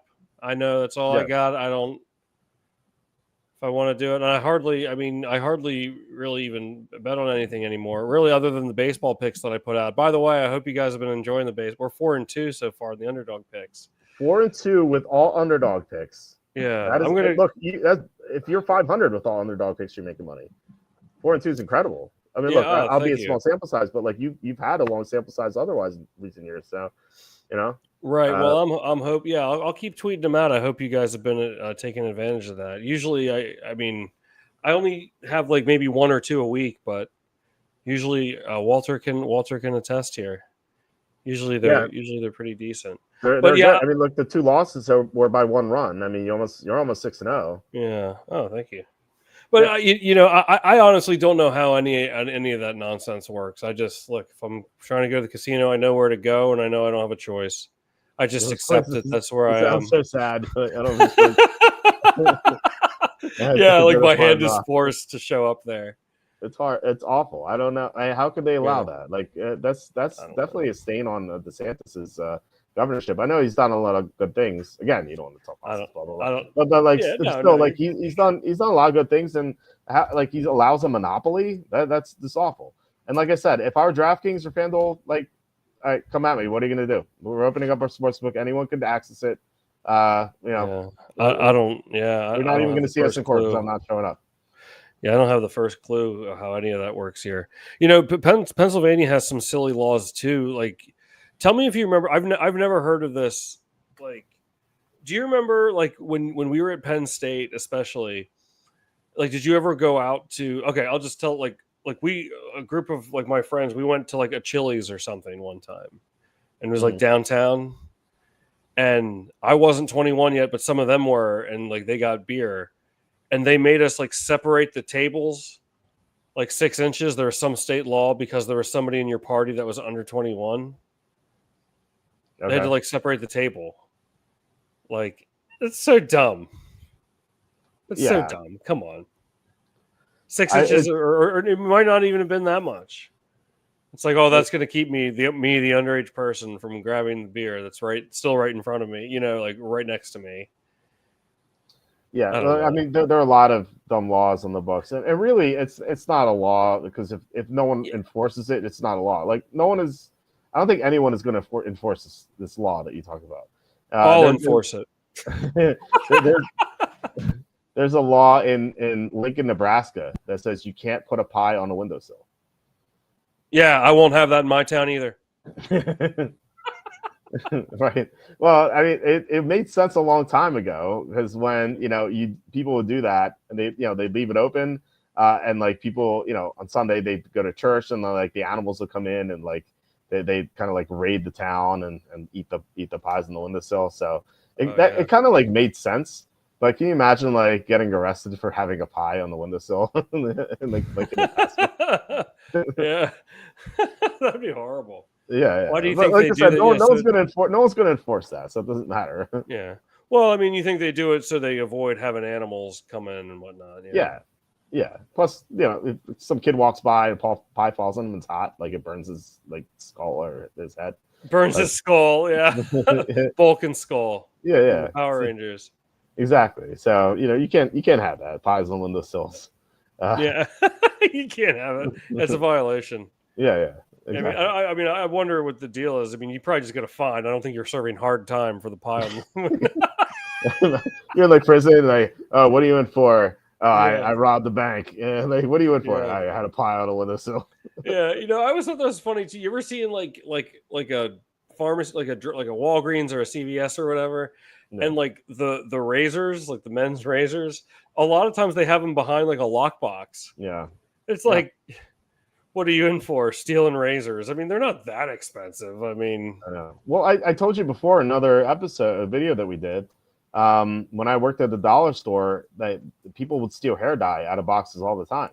oh right, That was like right. the number one theft. Like at the end of like every night, like we'd go through it and like there would be like 5 or 6 empty boxes. Like people would just take the hair dye out of the box, put it in like their pocket, and just walk out. They leave the box still on the shelf. And so I actually wrote a letter, not letter. I wrote a note. I hung up the note saying, "This we are videotaping you. Do not steal hair dye." And like that stopped it. And so That's I saved. awesome. I can't should have believe been these named people. Employee of the Month. Were you really? No, I said I should have been Oh. named Employee of the Month. So you like handing you like this certificate, like Right. to like bluff and tell them they're on camera, like to the customers, Yeah. and saved us so much in inventory. Yeah. You know what I can't believe about that though? It's like you're stealing from the dollar store. Like what, you don't have $2 to fork over to get a couple of these hair dyes, and you're gonna risk like getting arrested for theft.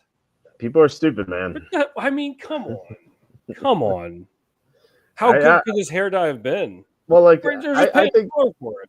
I think the mentality is that like, oh, I'm only stealing something that's $1. No one's gonna get hurt by this. When like in reality, obviously, the owner of the store is gonna get hurt by this. If one person does it, it's not a big deal. But like if 5 or 6 hair dyes are gone every day, that definitely cuts into the profits and stuff, and you definitely lose money, like accumulate it. When I was in high school, I would be in the summer. We would swim. We'd have swim practice at the swim club, which I reference. It's right across the street. And then we would go to Wawa afterwards. Wawa is like a block down, so we would go to Wawa. We'd get our breakfast and come back and eat. There's this girl we hung out with, and she used to like steal candy from Wawa, like every time. And I didn't know about it at first. But like eventually people were like, yeah, Kate, you got to stop stealing candy from Wawa. And she's like, no, like who cares? I'm just stealing candy. No one's gonna miss it. And it's the same thing. Like if you do it once, it's not a big deal. Well, not for the store. It's not a big deal. But like if you keep doing it over and over again, and like obviously you're probably not the only one doing it.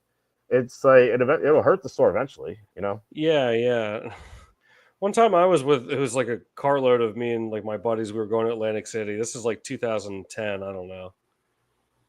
And we stopped at a Wawa on the way, and this guy, I barely knew him. He was in my fraternity. He's like, oh, like I just stole like my sandwich. I'm like, dude, like I don't want to be associated with you. Yeah. Like, why are you like? Don't what? I had something similar. I was hanging out with this guy Chris, and it was strange because like we played poker right before, and we had to stop playing because someone stole money out of the pot and no one knew who it was. And like to this day we don't really know, but we kind of do. So anyway, like I was giving this kid Chris a ride home. He lives like near my neighborhood, so we go into Wawa. I stopped. I was like, oh, I want to get dinner. He said, yeah, me too. So we stopped in the Wawa, and like he orders 2 sandwiches. But he makes separate orders for them. Wawa, you just make one order. Yeah. He makes 2 separate orders. I'm like, why'd you do that? He's like, watch this. And so he puts one slip on the counter. They scan it and whatnot. He pays for that one slip, and then once his order's ready, he puts both slips down as if he paid for both. So he basically got like 2 sandwiches for one.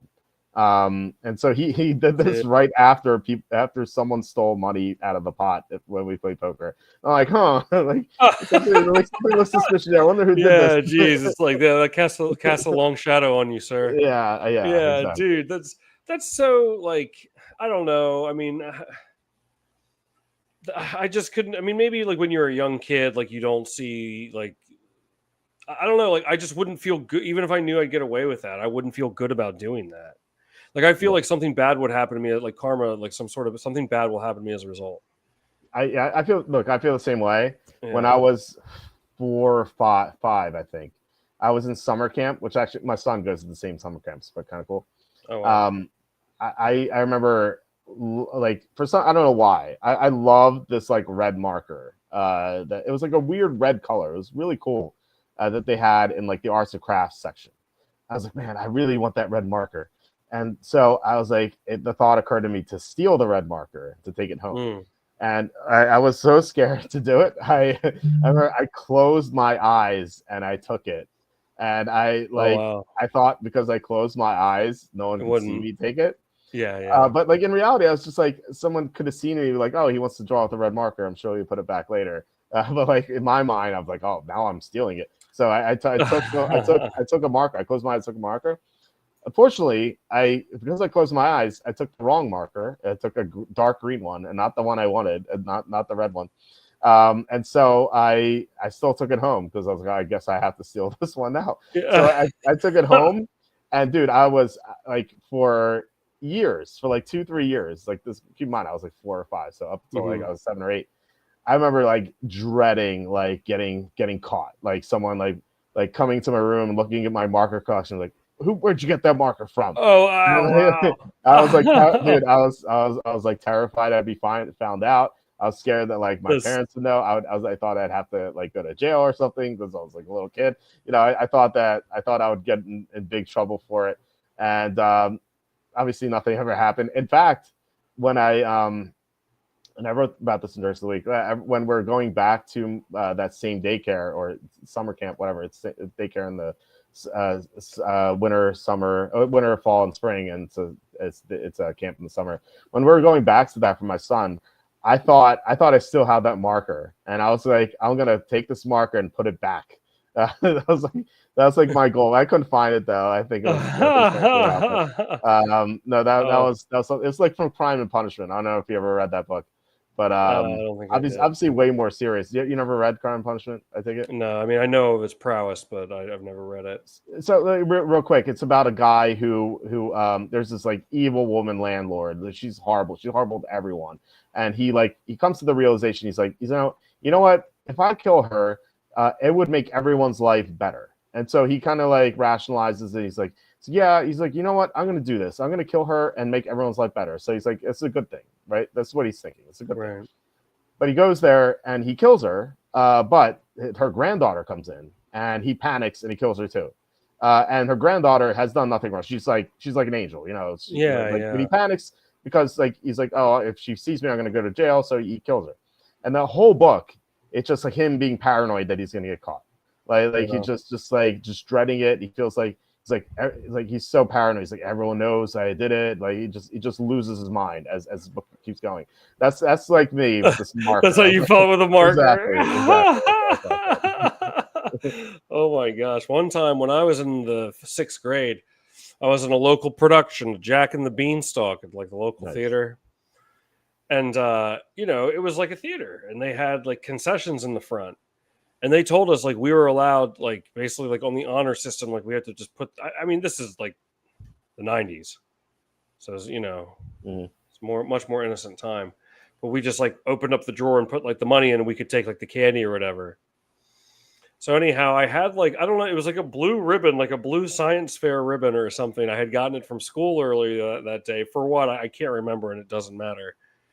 But I was telling this other kid that was in the play, I was like, I'm going to go steal like a candy bar, and I'm going to put this ribbon in, so it looks like I'm putting something in, like in case anyone like happens to see.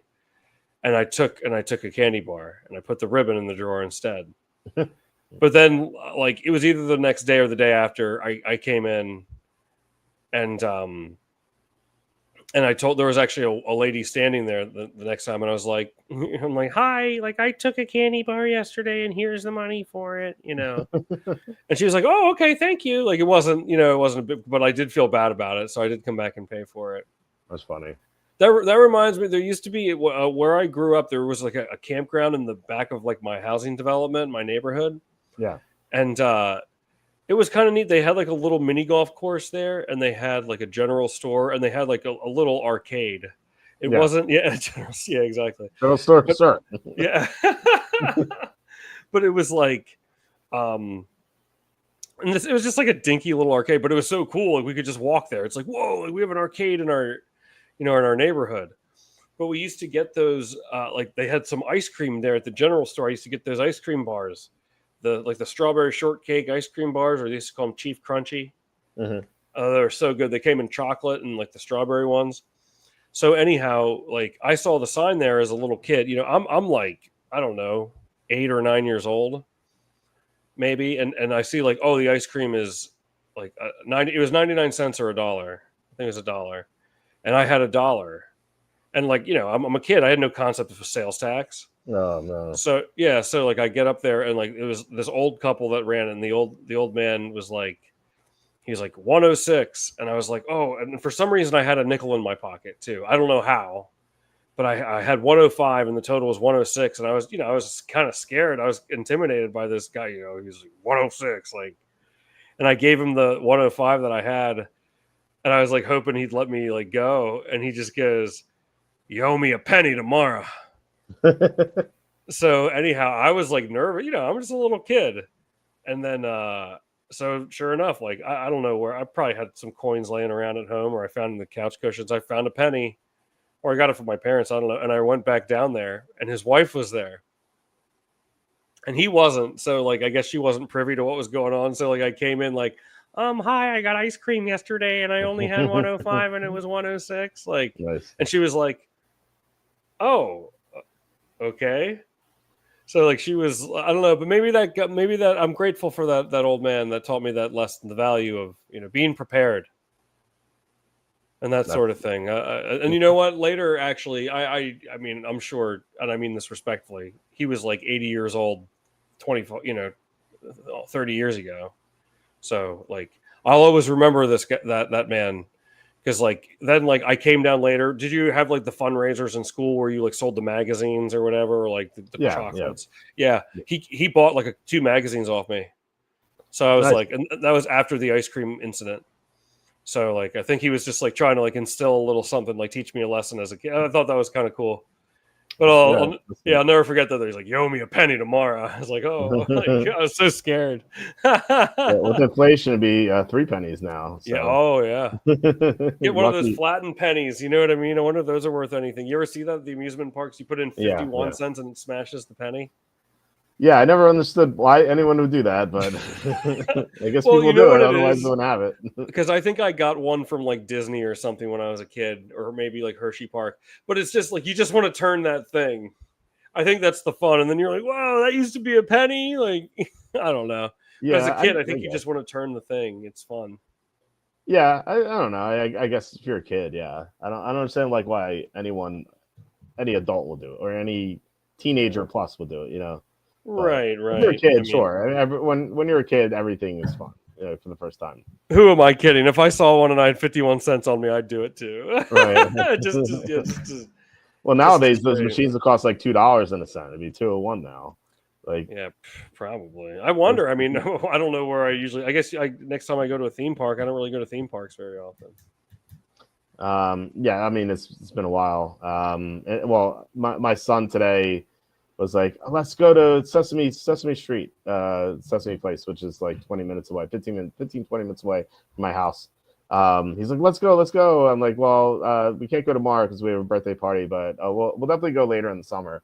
So that's the last time I went to an amusement park was with my son when he was 2. We took him. It was right before my daughter was born. Did they have the penny smashers? No. Maybe, I don't know. I mean, like when you're when you're in an amusement park with a 2-year-old, you have to just kind of worry about him like not getting lost.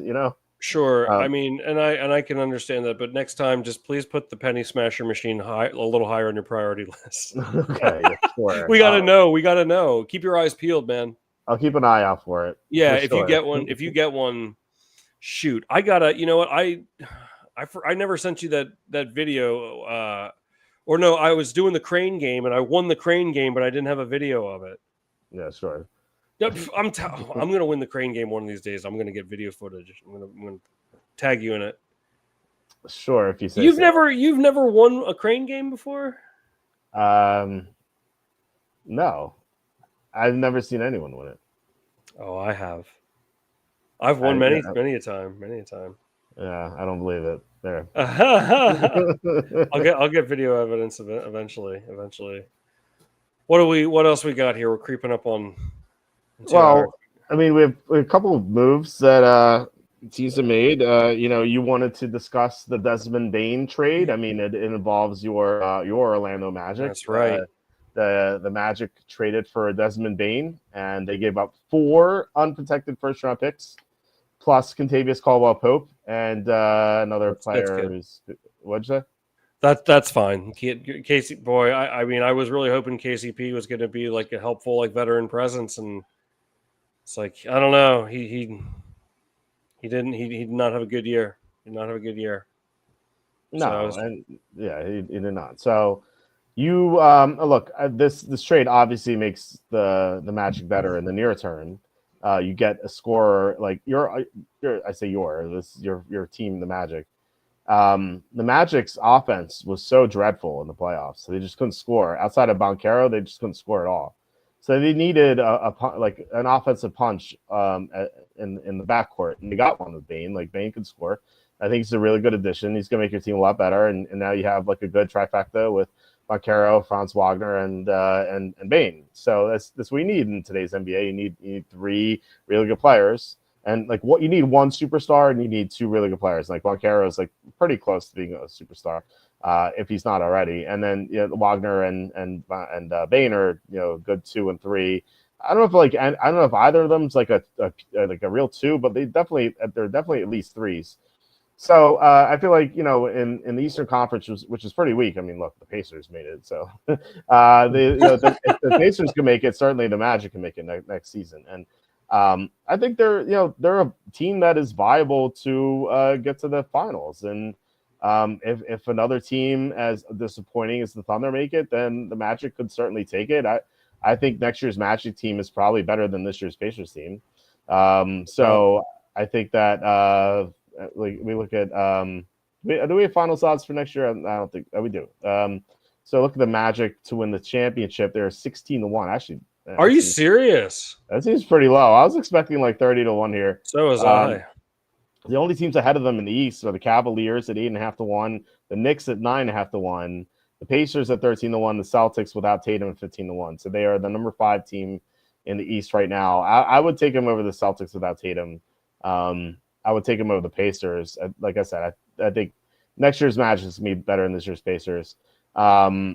The Knicks, we'll see what they do with their coach. I don't know if they hired anyone yet. I know they fired Thibodeau. I don't know if they hired anyone yet. And then Cavaliers, they seem rightly to be the favorite. But I don't think they're unbeatable. No team here is unbeatable, even though the Thunder are plus 220. I think the Timberwolves might be the best team, 13-1, but they were so poorly coached in the Western Finals. Look, it's wide open. Next year is wide open. Any team can win it. I think, look, the Spurs are 23-1. So I don't think Magic. I think if you can get 20-1 or better, I think they are worth a shot. 16-1 is not a great number, but I think they are a legit championship contender next year. Wow. Well, I didn't say that. I didn't say that this year. I didn't say that last year, but I am saying that now. I think for next year they are. But let me ask you this: 4 unprotected first-round picks. Everyone I talk to is like, that's too much. What are your thoughts on the trade, given? Well, first of all, the upside of winning maybe next year, and also the downside of losing all those picks. Well, hey, I mean, I do think they gave up too much, but at the same time, I'm just happy that they pulled the trigger on something. But the Magic never do anything, or when they do, it's like like KCP. It's something to not get that excited about. I'm actually excited about this, and I don't know. I mean, I feel like the first round of the NBA draft, like especially like the later picks, is very different from like the NFL draft. It's like sometimes I feel like so often you have these drafts where there's hardly any players. Like outside of Cooper Flagg, I honestly and I admittedly don't follow that closely because I don't watch college basketball really. And I know Walter Clayton Jr., but I don't think he's going to be in top 10. But I don't know much about it. But I feel like the draft classes aren't like they used to be. I guess so. Are you really missing out on that much? Maybe it's not as good. It's not as much of a loss as people think. I'm just glad they pulled the trigger. But and one thing about the Magic too that people forget. I mean, Mo Wagner and Jalen Suggs had injuries and that sidelined them for the year last year. That really hurt them in the playoffs. Yeah. That really hurt their depth. And when they have those players back, and now they have a third option with Bain, it was a name. Desmond Bain. It was definitely not a name that I expected them to sign. But I was like, hey, like I think it's going to help give them a more balanced attack. And then with Suggs and Mo Wagner back, I mean, they're deep. I also think that they should switch up. I'm not I keep waiting for Wendell Carter Jr. to like kind of break out a little bit, and he still kind of hasn't done it. So I think that they should start Goga Bataze. I really like him. Sometimes they do, but then he'll only play like 9 minutes, but he'll start. I like him. And then Jonathan Isaac. I mean, he's a great defender. The Magic are a great defensive team. So I don't know. I mean, I think this team just got a lot deeper, especially those two coming back from injuries. I have high expectations this year. I really do. They better be good, or I'm going to be disappointed, and then we can't have that, you know. Oh yeah, that's can't disappoint Quacky here. Yeah, I mean the Magic have broken my heart so many times over the years. I mean, that 08 that 09 finals. Oh, that hurt. Yeah. That one hurt so bad. People forget about that one because you kind of look back at it if you weren't there to watch it. When the Lakers beat the Magic in 5 games, they're like, oh, like 5 games, yeah, like Kobe, like that was easy. It's like, geez, that was a layup and a free throw away from the Magic being up 3-1. Yeah, yeah, that hurt. That one hurt. That one hurt really bad. I get it. But I think you guys have a legit chance now. You said it. Their defense is awesome, but their offense is so stagnant. But now they have a legit scoring threat in the backcourt, which they didn't have. So that definitely helps them. I think with the 4 picks, like if the Magic are as good as we think they could be, then those 4 picks aren't going to matter that much. I mean, they're going to be in the 20s, like you said. Like the NBA draft is a lot different than the NFL draft. And I mean, instead of 257 picks or 60 picks, or this year 59, you kind of have to be like, if you think about it, like picks in the 20s is like the 3rd round in the NFL draft. So you're giving up. Think about it this way: you're giving up, like, if this were NFL terms, you'd be giving up like 4 third-round picks for a guy who could help you win the championship. Like that's like a no-brainer. I think like that definitely is something you do. But on the other hand, if you're Memphis, like you're getting 4 first-round picks for, you're trading away your 3rd piece there, like, and you're not going to win now anyway. So like, why not do it? Plus they have young guys they could put in. So I thought it was a really good trade for Memphis. But I also thought it was a good trade for Orlando too. So I thought it made sense for both teams. Yeah, it seems like most people think it's too much, and it does seem like a lot of picks. But I agree with you. And look, the Magic never pulled. I mean, we thought, like during the trade deadline, they're like, we're gonna get De'Aaron Fox, or and then like they didn't do anything. It's like okay, but I also saw a rumor. I don't know how you see these things pop up on Twitter or Facebook or whatever, and like, is it how true is it? I saw they were maybe looking at getting Paul George. I don't think I'd want that. I mean, maybe I don't know. You don't want Paul George. He's washed up. I mean, he's past his prime, obviously, but yeah, I don't know. I think the Magic have a solid team. I mean, they got rid of Cole Anthony. I thought Cole Anthony had a lot of potential, and hopefully he still does. But right, yeah. Cole Anthony also part of the trade. I forgot to mention, but yeah. No, so yeah, I think we're in agreement here. It's good trade for Orlando, good trade for Memphis, and I think this turns Orlando into a legit champion. So I'll tell you, if the Magic ever win a championship in my lifetime, I will shed tears.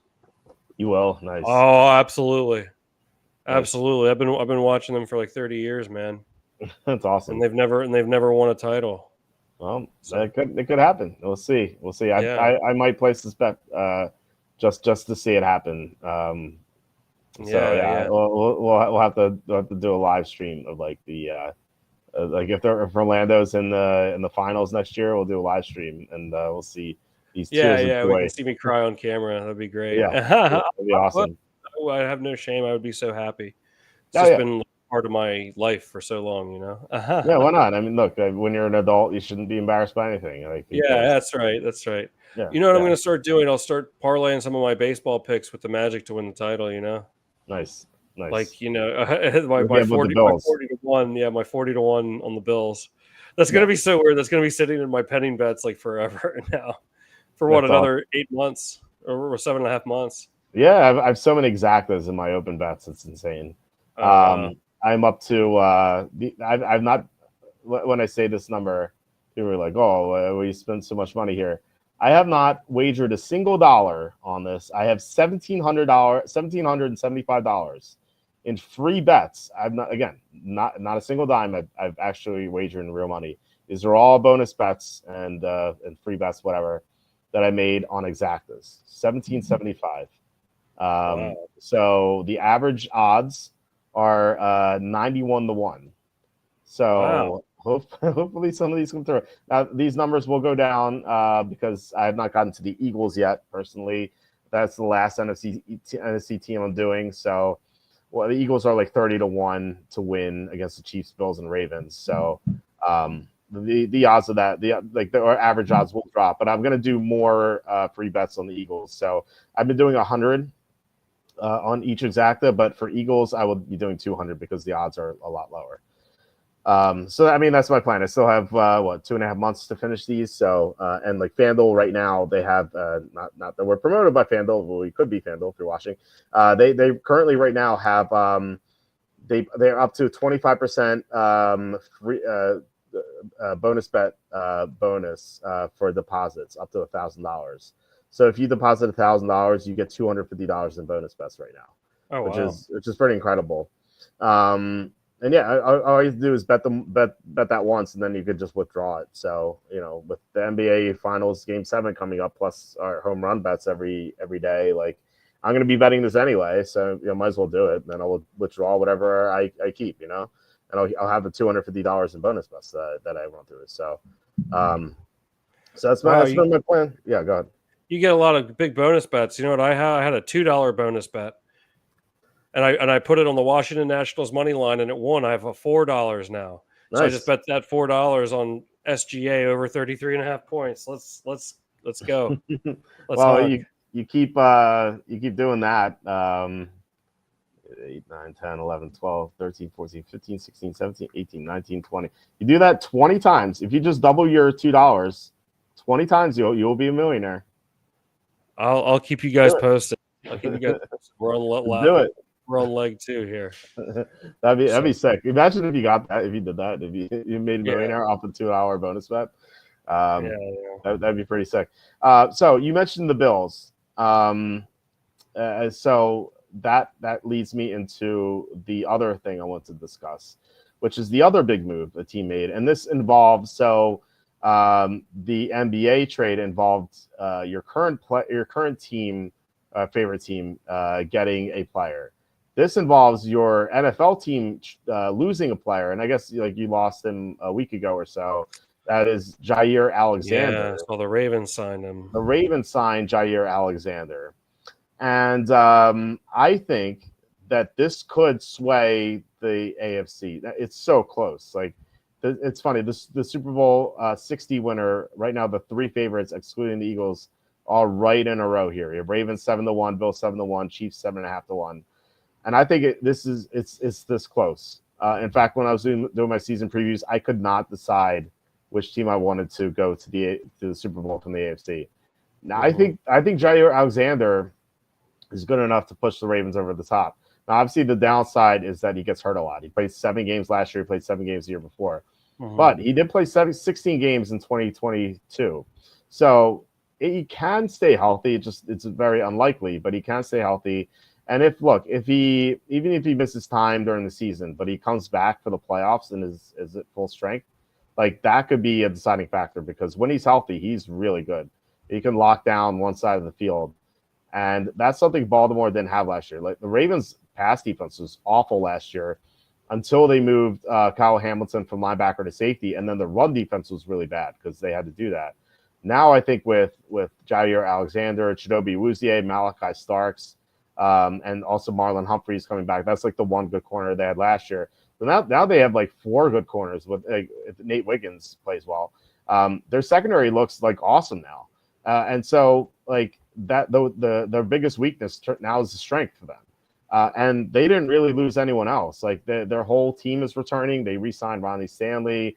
They still have their core pieces. And I think Mark Andrews is going to be even better this year. We talked about that before. I mean, I've talked about that a lot this offseason. I think Mark Andrews is going to have a real bounce back year. So I think the Ravens are looking very strong, and I think that you could even make the case that they're the best team in the NFL. So this is not official yet, but I'm leaning toward having the Ravens potentially winning the Super Bowl 60, or at least getting to the Super Bowl. I don't know if I'm going to pick them to win over the NFC team, but I think that the Ravens are. I think they currently have edged ahead of the Bills and the Chiefs. Now I know you have that bet on the Bills, but I think the Ravens are a little bit better. So as a Packer fan, I wonder what you have to say about this trade, or not trade, but the signing with Alexander. Yeah, well, let's see what the Packers are. I imagine they're like 20 or 25 to 1 now. The Packers are 22 to 1. Okay. Yeah, I don't know. I mean, geez, that really sucks losing Alexander, but I mean, yeah. I was thinking about putting even before the Ravens got Alexander. I was thinking about putting the Ravens in with some of those parlays like I did with the Bills as well. Yeah, I wonder, like Ravens over Lions, that would be a good Super Bowl exacta. Yeah, I mean, I like that. Yeah, DraftKings has those. FanDuel's weird. You have to actually parlay. You have to parlay the Super Bowl odds with like the team, like where a stage of elimination. But I don't know why they don't have like actual odds. So I actually don't like the Lions this year. I think the Lions are going to take a big step back. But with the futures for Lions, let's go exact results, which FanDuel doesn't have. I don't know why. Actually, this dipped. This was 30 to 1. Now Ravens to beat Eagles now 28 to 1. So Ravens to beat Lions is 40 to 1, and the inverse is 45 to 1. So if you like that, get some bonus bets. If you get another $2 bonus bet, throw it down on one of these. But I'm not a Lions fan this year. I think the Lions are going to struggle. I don't, and in fact, I may not have them make the playoffs this year. Wow. Yeah, I think they're going to take a big step backward this year. We'll see. I could be wrong. Look, I've been wrong before. I could be wrong again. But you. I'm like the guy from the Twilight Zone episode. Oh yeah, yeah, exactly. Don't roll me into this. Yeah, exactly. But yeah, I don't know. I mean, I like the Ravens are the other team that I was gonna start putting in some of those parlays too. But I don't know. I mean, I guess I would take if I was going to do some more of those, I would take the Eagles from the NFC. I don't know. You think the Lions are going to take that much of a step back, huh?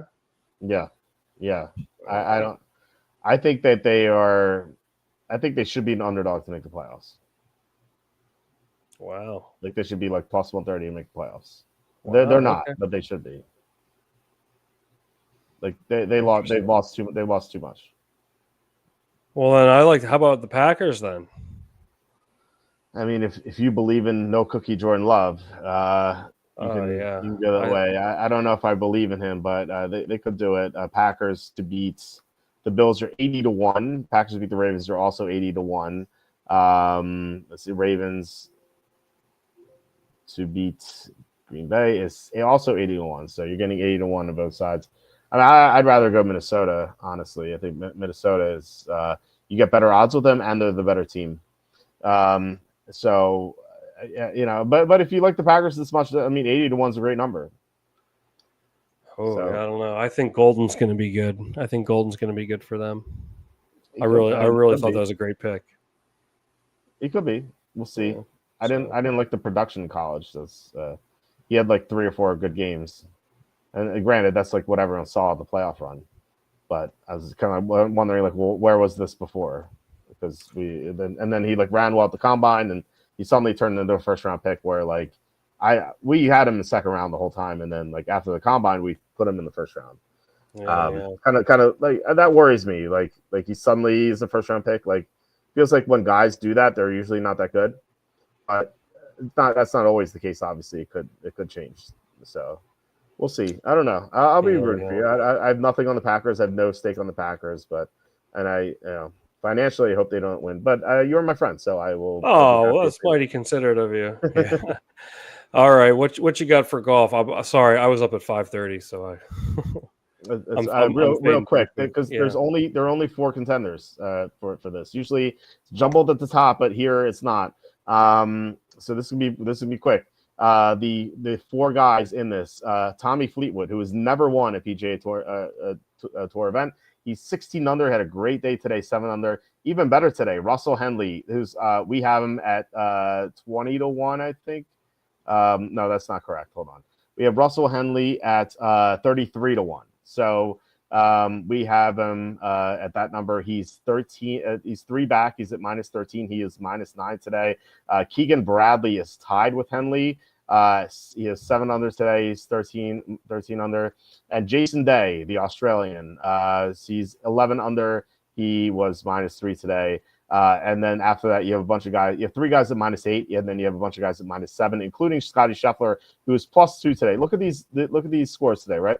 Minus 7, minus 9, minus 7, minus 3, minus 5, minus 3, minus 4, plus 2. What doesn't belong here? This is the best golfer in the world, too. He triple bogeyed 1, like 7. He shot a 7 on the first hole, and then here on 8, he hit the water. And take those holes out. He is 12 under right now and has a good chance to win. But this says he's 0.3% to win. I bet him as well. Unfortunately, he is not going to win this in all likelihood. So we're really only focusing on 4 guys. Like, look at the percentage wins of these minus 8 guys: 0.2%, 0.2%, 0.1%. And like none of these guys are that good. They're not Scotty Scheffler caliber at minus 8. So you really can't go that way. So we're only at four guys here, and we look at the odds. Where is it? PGA Tour. We have Fleetwood is minus 175, and you're going to get profit boosts. Like all these sportsbooks offer profit boosts on round 4. Keegan Bradley is 4 to 1. Russell Henley 4.5 to 1, and then you have Jason Day 20 to 1. Scotty Scheffler 90 to 1. I would not bet Scheffler. I think Jason Day is not a bad bet. I think he's a good fit for this course. Which, if we look at the player profile, this is a second shot course, so approach means a lot. He's good at approach. Around the green is great, so that means a lot too. These greens are small, so if you don't get on the green, you can scramble your way to par or better. And then putting, it's a birdie fest. So. He's really good at that. So I think Jason Day is a good fit, even though he's 5 back.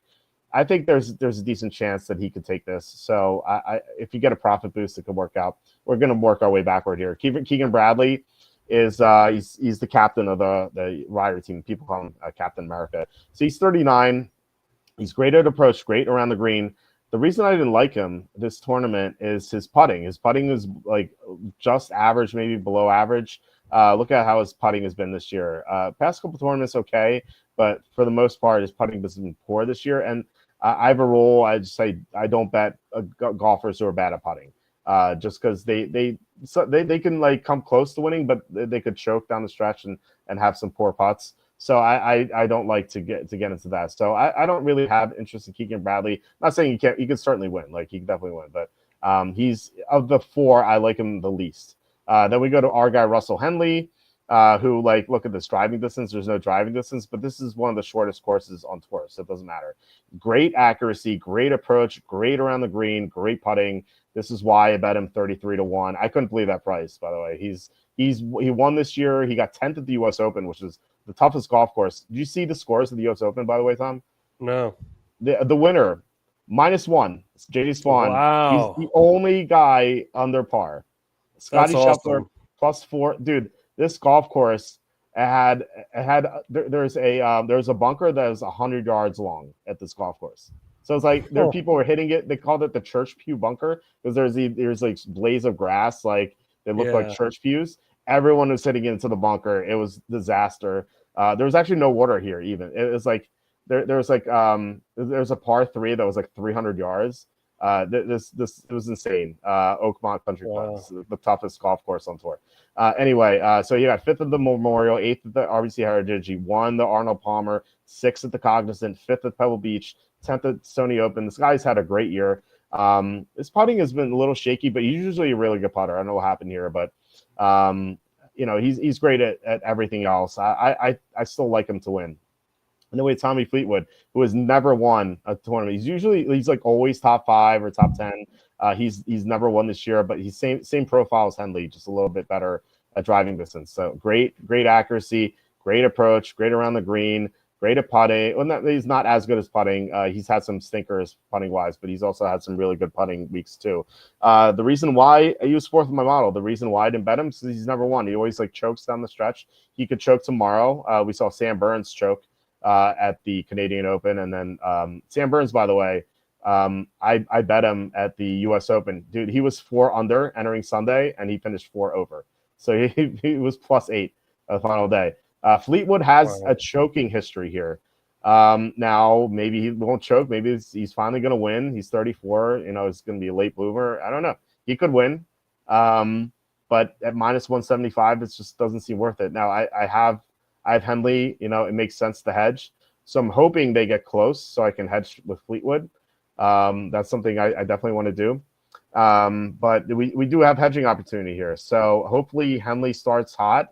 And we can hedge, but right now I really don't want to hedge at -175. It just doesn't seem worth it. Maybe like a small bet if we get a good profit boost. But I'd rather like wait to like see if Henley birdies the first hole and Fleetwood pars it. Like we might get like +100 or something, and then at that point we could hedge. But I don't want to hedge tomorrow, so I will be posting that. It's gonna be tough because it's my niece's 2-year-old birthday party, so I'm gonna be at my parents' house. So I'm not gonna be in my computer, but I'm definitely gonna be keeping track of the golf. So that's it basically for the Travelers Championship right now. So if we'll definitely keep you guys updated on Twitter, and hopefully we come up with a winner. Hopefully Henley just dominates like he did today, and we can walk away with another victory here. So good luck to you all for betting. And by the way, last thing before we head out, you can parlay the Magic and the Ravens for 135. You can be like that guy we talked about, who, by the way, he did hedge out to close out that storyline. Okay, he hedged out, and I think he won like $80,000 or something. Okay, well that's good. Yeah. So, all right, guys. Yeah. So that is it. Thanks, guys, for watching, commenting. Really appreciate it. We're gonna have to do a stock episode either this week or next week or whenever you want. We'll talk about it, Tom. Right. But otherwise, do you want to mention your Twitch channel where you play video games and talk to people? Yeah, I'm on there sometimes. I haven't done it in a while, but follow me on Twitter though too. I've been, like I was saying earlier, and Walt's been kind enough to retweet them. I've been making my underdog baseball plays, and they've been pretty good. So I appreciate you guys interacting and everything. Walt, always a great time to be on here. Thanks for having me as always. What's your Twitter handle? Is it at Quacky Takes? Yeah, it's at Quacky T. It's at it's what it says on the screen there. Okay. Well, or cool. You can So, but yeah, I'll keep churning out the picks as I see them. It's usually like 1 or 2 a week at the most, but they're usually pretty solid. So hope you guys follow, and it was great to hang out with you all as always. I like that you don't force it. Just play what you want to play. If there's something there, don't force it. I think that's the best thing you can do. All right, guys, thank you so much once again for watching. Really appreciate it. We're going to be back on Tuesday, and next week is going to be abbreviated because the NBA draft is on Wednesday and Thursday. So I don't think we're going to have episodes those nights, but we're going to have shows on Tuesday and Saturday. So looking forward to those. Please hit like, subscribe, comment below, share this video, visit the link in the description for the merch store. I hope you guys have a great rest of your weekend, and I'll talk to you on Tuesday.